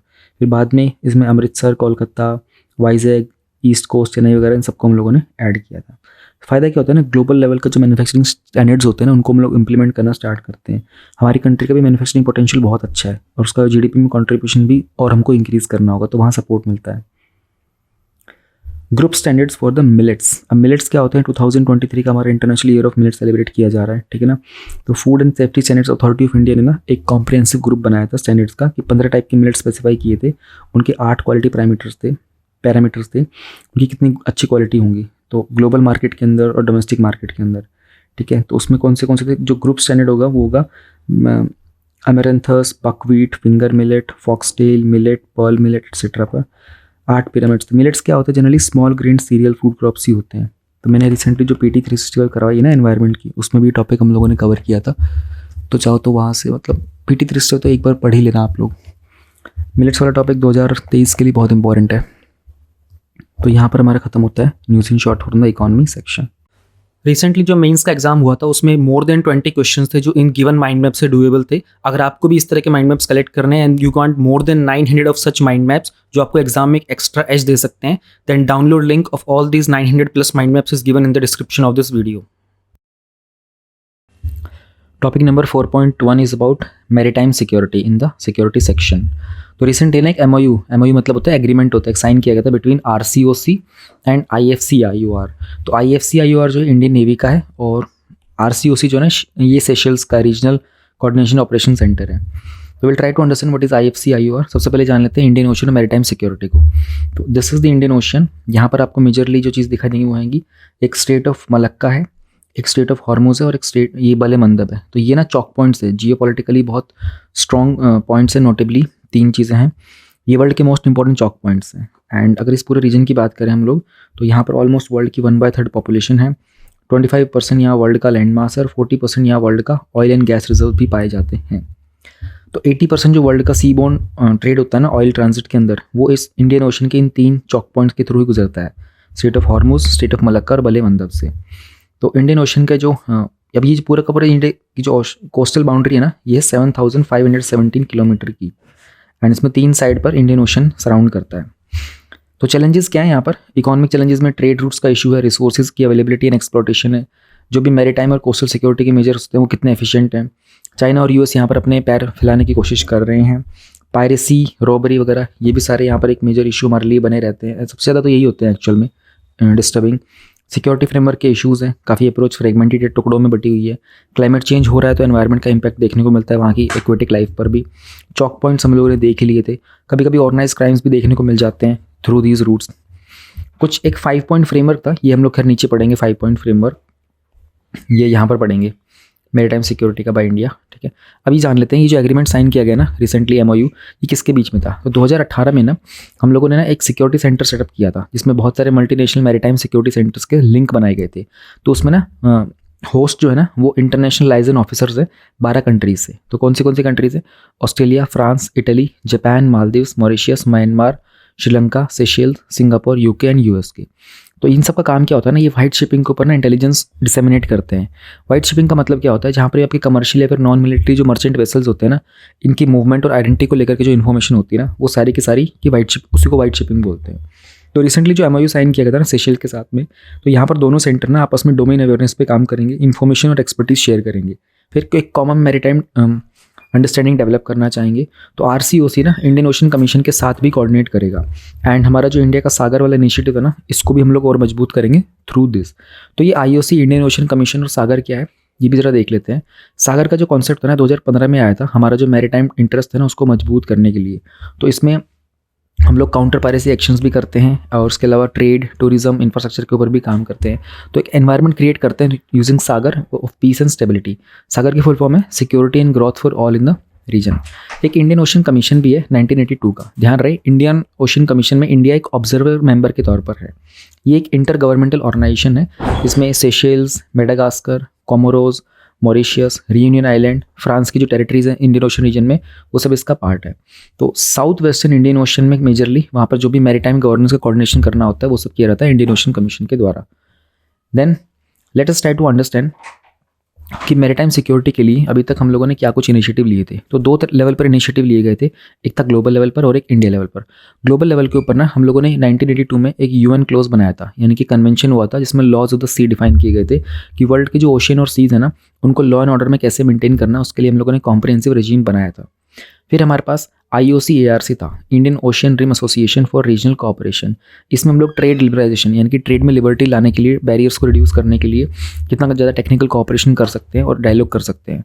Then आसपास की जो कंट्रीज है ना इंडियन ओशन की, उनके बीच में भी कोऑपरेशन बना रहे, इसके लिए हमारे पास एक वॉलंटरी इनिशिएटिव था इंडियन ओशन नेवल सिम्पोजियम। तो यहाँ पर भी मैरीटाइम कोऑपरेशन किया जाता है।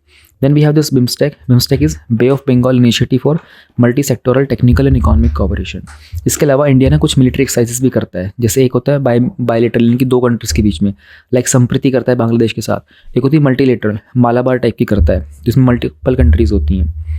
तो इंडिया के ये तो ग्लोबल स्टेप्स लिए गए थे है ना कि मैरीटाइम सिक्योरिटी को कैसे मजबूत कर सकते हैं, बट इंडिया अपने लेवल पर भी कुछ स्टेप्स लेता है। जैसे मिलिट्री सिक्योरिटी के तौर पर ना इंडिया ना न्यूक्लियर ट्रायड में आ गया था। तो हमारा न्यूक्लियर की एक सबमरीन भी आई थी है ना, INS अरिहंत था, हमारा एयरक्राफ्ट करियर भी था INS विक्रांत करके।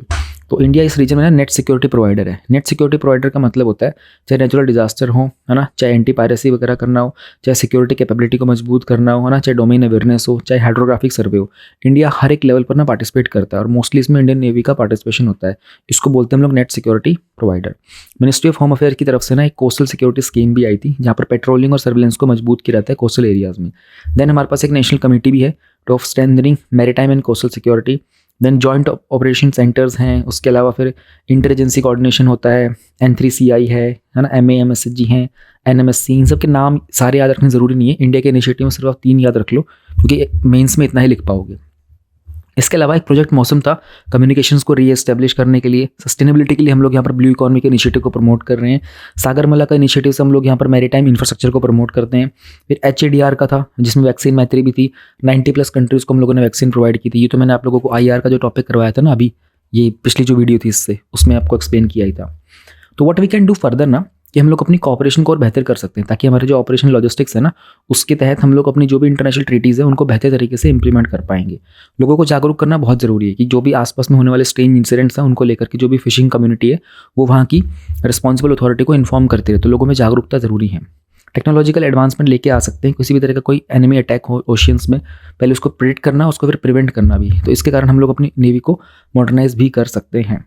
इन्फॉर्मेशन शेयर करना बहुत महत्वपूर्ण है आपस में सारे के सारे कंट्रीज़ का, ताकि किसी एक दूसरे के साथ कॉन्फिडेंस बिल्डिंग की जा सके।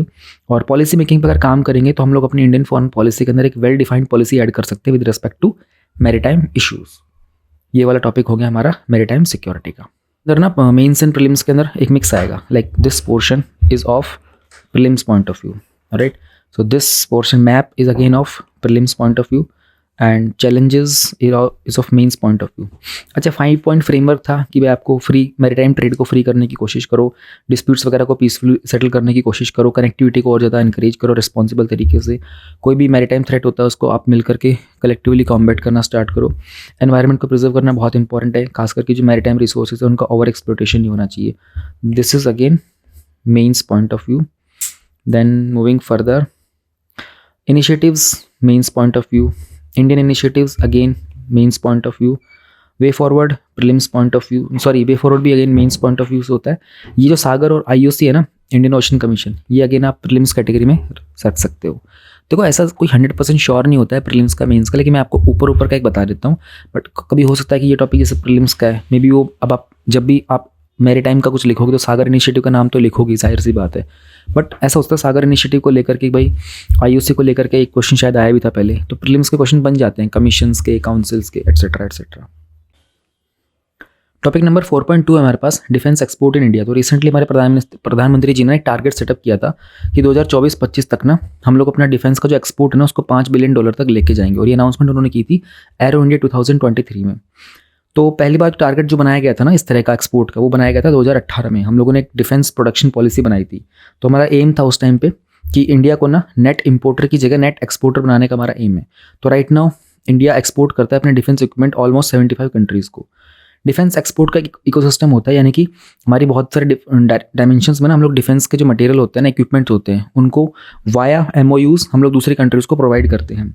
तो गवर्नमेंट इसमें प्रायोरिटी देती है कि DE को प्रमोट किया जाए ताकि इंडिया एक एक्सपोर्टर बन जाए डिफेंस के प्रोडक्ट्स के अंदर.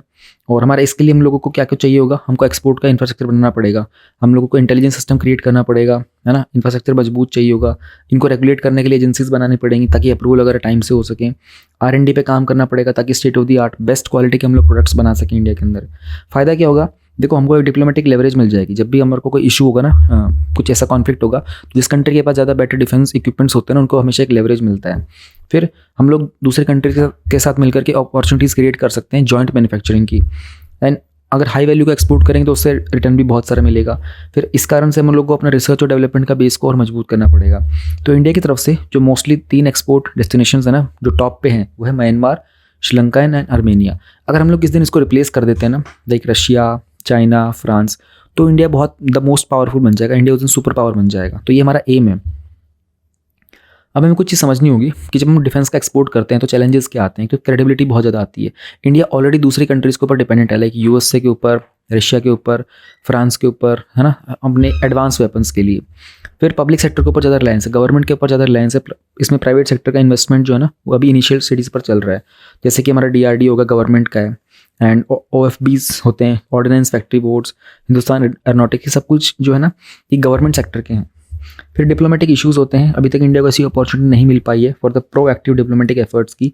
जैसे जो हिंदुस्तान एरोनॉटिक्स लिमिटेड था, इनको एक ऑर्डर मिलना था मलेशिया से एक स्क्वाड्रन ऑफ तेजस के लिए, लेकिन साउथ कोरिया को वो ऑर्डर मिल गया था क्योंकि हमारे पास डिप्लोमेटिक लेवरेज नहीं मिल पाती है हमको. फिर कभी कभी इंफ्रा कलैप्स भी आते रहते हैं, जो कि इतना अच्छा हमारे पास मजबूत इंफ्रास्ट्रक्चर नहीं होता है डिफेंस वगैरह को लेकर के, तो हमें दूसरे कंट्रीज़ पर डिपेंड होना पड़ता है.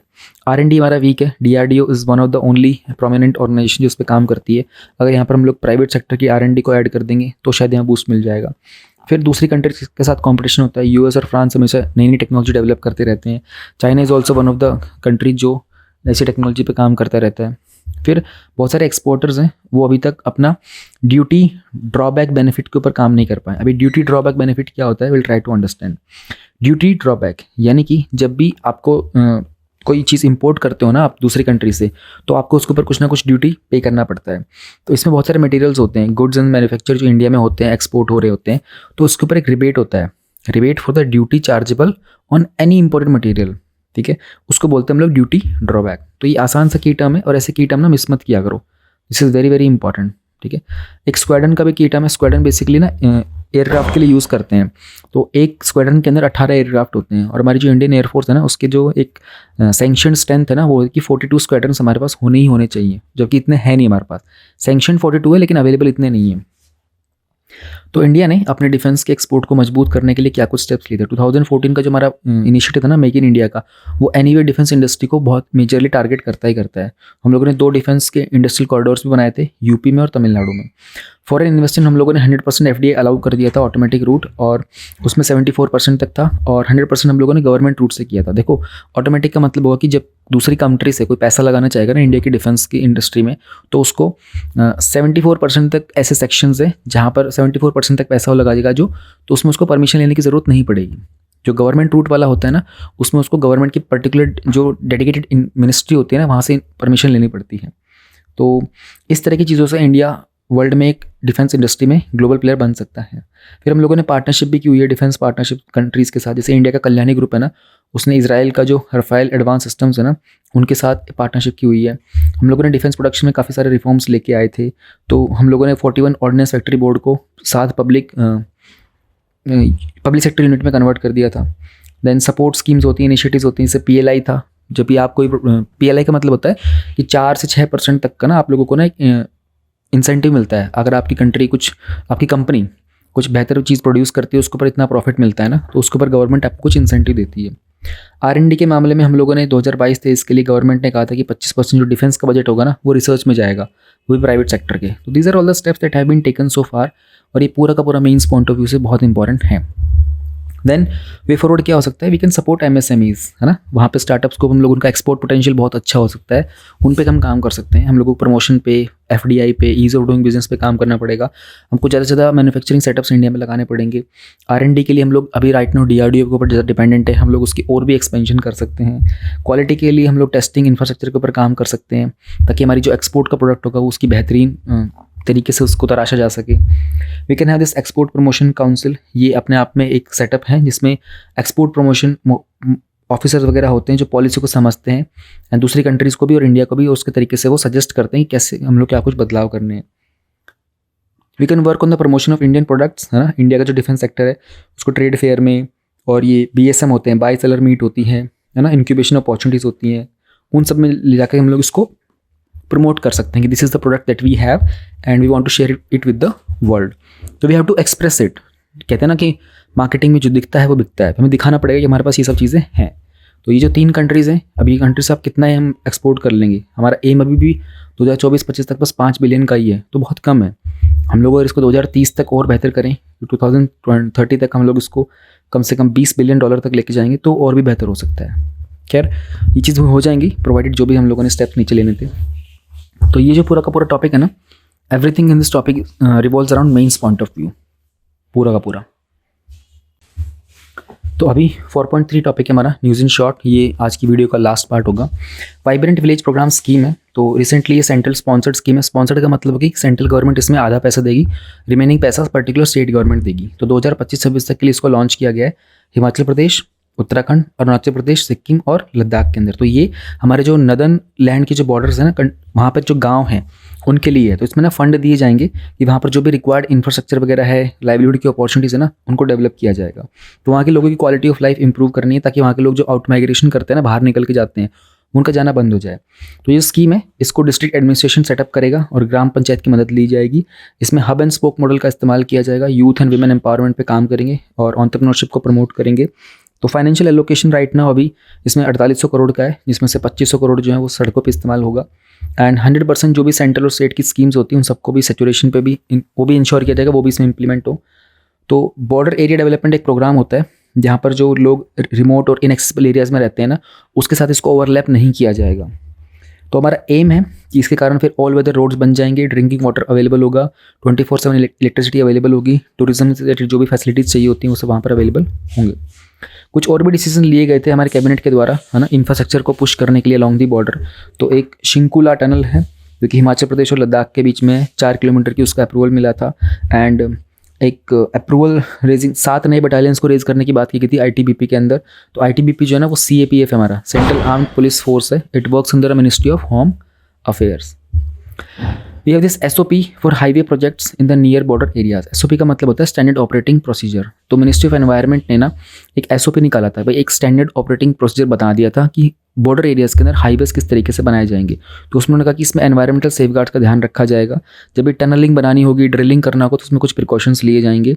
और इससे पहले भी मिनिस्ट्री ऑफ एनवायरनमेंट ने कुछ अमेंडमेंट्स किए थे with respect to this infrastructure development. तो कुछ आर्ग्यूमेंट्स थे इस चीज़ के फेवर में और कुछ आर्ग्यूमेंट्स थे इसके अगेंस्ट में। फेवर में ये था कि चाइना जो है ना बॉर्डर के पास बहुत बड़ा इंफ्रास्ट्रक्चर बना रहा है, उसको ध्यान में रखते हुए ज़रूरी है कि हमारा मिनिस्ट्री ऑफ एनवायरनमेंट भी इस चीज़ में इन्वॉल्व हो और वहाँ पर हमारी क्रिटिकल मूवमेंट होनी चाहिए, हमारी सिक्योरिटी फोर्सेस की होती है। तो ऐसे पैटर्न्स पे ध्यान रखना पड़ेगा। फिर वहाँ से बॉर्डर एरिया से लोगों का जो माइग्रेशन होता है ना, उसको भी हमें रोकने की ज़रूरत है। एंड ट्रैवल की वजह से गाड़ियाँ वगैरह जाती हैं तो बहुत सारा एमिशंस भी हो रहा होता है। We also need to take control of that emission so that environment can also be preserved at the same time. कुछ आर्ग्यूमेंट्स इसके अगेंस्ट पे थे। उन्होंने कहा था कि आप ब्लास्टिंग करते हो, टनल बनाते हो, डंपिंग करते हो, डिफॉरेस्टेशन करते हो, तो वहाँ पर लैंडस्लाइड का और फ्लैश फ्लड का रिस्क बढ़ जाता है। उन्होंने कहा कि आप पेड़ों वेड़ों को काटोगे तो उसके कारण वाइल्ड एनिमल्स का ना हैबिटेट का नुकसान होता है, तो इन ह्यूमन सेटलमेंट एरियाज़ में आते हैं और human wild life conflict increase होते हैं। फिर उसके अलावा रीजनल क्लाइमेट वार्मिंग होती है, कार्बन ऐड होता है एटमॉस्फेयर में, क्योंकि आप कंस्ट्रक्शन बहुत सारा करते हो, बहुत सारे व्हीकल्स रहते हैं सड़कों के ऊपर, तो एनवायरनमेंट का, इकोसिस्टम की जो नेचुरल जो ब्यूटी होती है ना, वो भी ख़राब हो जाती है। टॉपिक नंबर 4.3.3 है responsible use of artificial intelligence in military. तो वर्ल्ड का पहला इंटरनेशनल समिट हुआ था अबाउट आर्टिफिशियल इंटेलिजेंस का मिलिट्री में कैसे इस्तेमाल किया जाएगा, जो कि नीदरलैंड्स में हुआ था। तो पहली बार एक ग्लोबल लेवल पर एक अटेम्प्ट किया जा रहा था कि हम लोगों को वी हैव टू प्रिवेंट कि जो लीथल ऑटोनमस वेपन्स होते हैं ना, जो ऑटोमेटिक और आर्टिफिशियल इंटेलिजेंस पर चलने वाले वेपन्स होते हैं, इन लोगों को हमें प्रोलिफरेट करने से रोकने की कोशिश करनी है। तो मिलिट्री के डोमेन में आर्टिफिशियल इंटेलिजेंस में हम लोग को ट्रेनिंग, सिमुलेशन पे, सर्विलेंस, ऑफेंसिव कैपेबिलिटीज़ पे, इन सब पे काम करने की ज़रूरत है। प्रॉब्लम ये होती है यहाँ पर एथिकल रिस्क होते हैं। वो जो आर्टिफिशियल इंटेलिजेंस होती है ना, वो एक प्री डिफाइंड कोड के ऊपर काम कर रही होती है। तो कितना डिप्लॉय करना है, कितना कम डिप्लॉय करना है, वो एथिकल डिसीजन ले पाएगी, वहाँ पर नहीं ले पाएगी। डेटा बायसनेस हो सकता है, किस तरह के आपने उसमें रेशियल या फिर जेंडर बायसनेस का डेटा फीड किया होगा तो प्रॉब्लम हो जाएगी। इंडिया के अंदर ना ऐसे डेडिकेटेड लैब्स हैं DRDO के अंदर जो आर्टिफिशियल इंटेलिजेंस के डोमेन पर काम कर रही हैं। फिर हमारा एक डिफेंस AI प्रोजेक्ट एजेंसी भी है जो इस तरह के आर्टिफिशियल इंटेलिजेंस प्रोसेस के ऊपर काम करता है। तो इसका एम यही था कि आने वाले समय के अंदर मिलिट्री डोमेन के अंदर आर्टिफिशियल इंटेलिजेंस को रिस्पॉन्सिबली डिप्लॉय किया जाएगा एंड जो भी स्टेक होल्डर्स होंगे उनका किस तरीके से एक स्टेप होना चाहिए नेक्स्ट, उसमें रिस्पॉन्सिबली उसको एक्टिवेट किया जाएगा। नॉलेज एंड एक्सपीरियंस शेयरिंग को और बेहतर किया जाएगा इस फील्ड में। कुछ मिलिट्री एक्सरसाइज जो न्यूज़ में थी वो थी तरकश। ये कोई मिलिट्री एक्सरसाइज ना ऐसे मत पढ़ के जाना, मैंने हर बार मना करता हूँ। PT 365 जो आती है ना, उसमें पढ़ के जाया करो। IR वाले सेक्शन में आता है ये सब कवर होके, वहाँ पढ़ लिया करो, वो बेटर है। US की एयरफोर्स ने एक स्पाई बलून था जो कि उनके साउथ कैरोलिना कोस्ट पर था, उसको शूट डाउन किया था। तो बेसिकली स्पाई बलून जो होते हैं ना, ये कि निगरानी रखने के लिए छोड़े जाते हैं। तो बहुत हाई एल्टीट्यूड पे उड़ते रहते हैं, गुब्बारा सा होता है 80,000 से 1,20,000 फीट तक का। तो वो वहाँ से कैमरा वगैरह होता है, उसके अंदर वो इंटेलिजेंस गैदर करता है, क्योंकि अगर कोई एयरक्राफ्ट वगैरह भेजेंगे, ड्रोन भेजेंगे ना, तो रडार के डिटेक्शन में आ जाएगा। लेकिन ये जो स्पाई बलून्स होते हैं ना, ये बहुत आसानी से रडार इनको डिटेक्ट नहीं कर सकता। इसमें कैमराज होते हैं, इमेजिंग डिवाइसेस लगे होते हैं, काफ़ी सस्ता भी पड़ता है और हाई रेजोल्यूशन इमेजेस भी कवर करता है। प्रॉब्लम ये होती है अगर तेज़ हवा चलती है ना, तो उससे अपना पाथ चेंज कर लेता है। Then we have this long range artillery weapon system. तो हमारा जो भारत इलेक्ट्रॉनिक्स लिमिटेड है ना, उन्होंने एक MOU साइन किया था इजराइल एरोस्पेस इंडस्ट्रीज़ के साथ। हम लोग अपने इंडिया के अंदर ना ये लॉन्ग रेंज के आर्टिलरी वेपन्स बनाएंगे। तो ये क्या होते हैं, ये बेसिकली इसका नाम तो है लॉन्ग रेंज, लेकिन एक्चुअल में ये फिर short range, road mobile, ground, sea launch वगैरह हर जगह पे काम करने वाले वेपन्स होते हैं। तो इसमें बैलिस्टिक असॉल्ट कैपेबिलिटीज़ होती हैं, 280 किलोमीटर की रेंज तक ये काम कर सकते हैं। कवच क्या था, कवच एक नेशनल लेवल का हैकाथॉन किया गया था ताकि कुछ ऐसे इनोवेटिव आइडियाज़ को इन्वाइट किया जा सके जहाँ पर साइबर सिक्योरिटीज़ में हम लोग कुछ नए इश्यूज़ को हैंडल कर सकें। देखो हैकाथॉन क्या होता है ना, गवर्नमेंट एक इशू लेके आती है। एग्जाम्पल देता हूँ, गूगल ने पता है क्या किया था कुछ सालों पहले, उन्होंने अपने एक कहा था कि उनके क्रोम के अंदर ना एक एरर निकालने का उन्होंने एक प्रोग्राम लॉन्च किया था कि जो भी हैकर वगैरह ना हमारे क्रोम के अंदर पर्टिकुलर चीज़ में एरर निकाल के दिखा देगा ना, उसको हम लोग $1 मिलियन का ऐसे पैसा देंगे। तो ये लोग करते क्या है ना कि ना जब इस तरह की कॉम्पिटिशन ओपन करते हैं ना, तो जो भी हैकर्स वगैरह ना हर तरह की चीज़ें ट्राई करेंगे उनके क्रोम के अंदर सारी कमियां निकालने की। तो उनको तो $1 मिलियन देके ना अपने क्रोम के बहुत सारे इश्यूज़ पता चल जाते हैं। ऐसे ही हैकाथॉन्स होते हैं। हैकाथॉन्स का मतलब ये होता है आप ना बहुत सारे इनोवेटिव आइडियाज़ लेके आओ, ठीक है। तो जो प्रॉब्लम्स होती है ना, प्रॉब्लम के सॉल्यूशंस को आइडेंटिफाई करने के लिए चीज़ें की जाती हैं। उसमें एक बहुत अच्छा अवार्ड भी आपको मिलता है। तो उसमें 20 लाख रुपए का अवार्ड था with respect to cyber security. That's it, thank you for watching this video. Recently जो मेंस का एग्जाम हुआ था उसमें मोर देन 20 क्वेश्चंस थे जो इन गिवन माइंड मैप से डुएबल थे। अगर आपको भी इस तरह के माइंड मैप्स कलेक्ट करने हैं and you want more than 900 of such mind maps जो आपको एग्जाम में एक एक्स्ट्रा एज दे सकते हैं, then download link of all these 900 plus mind maps is given in the description of this video.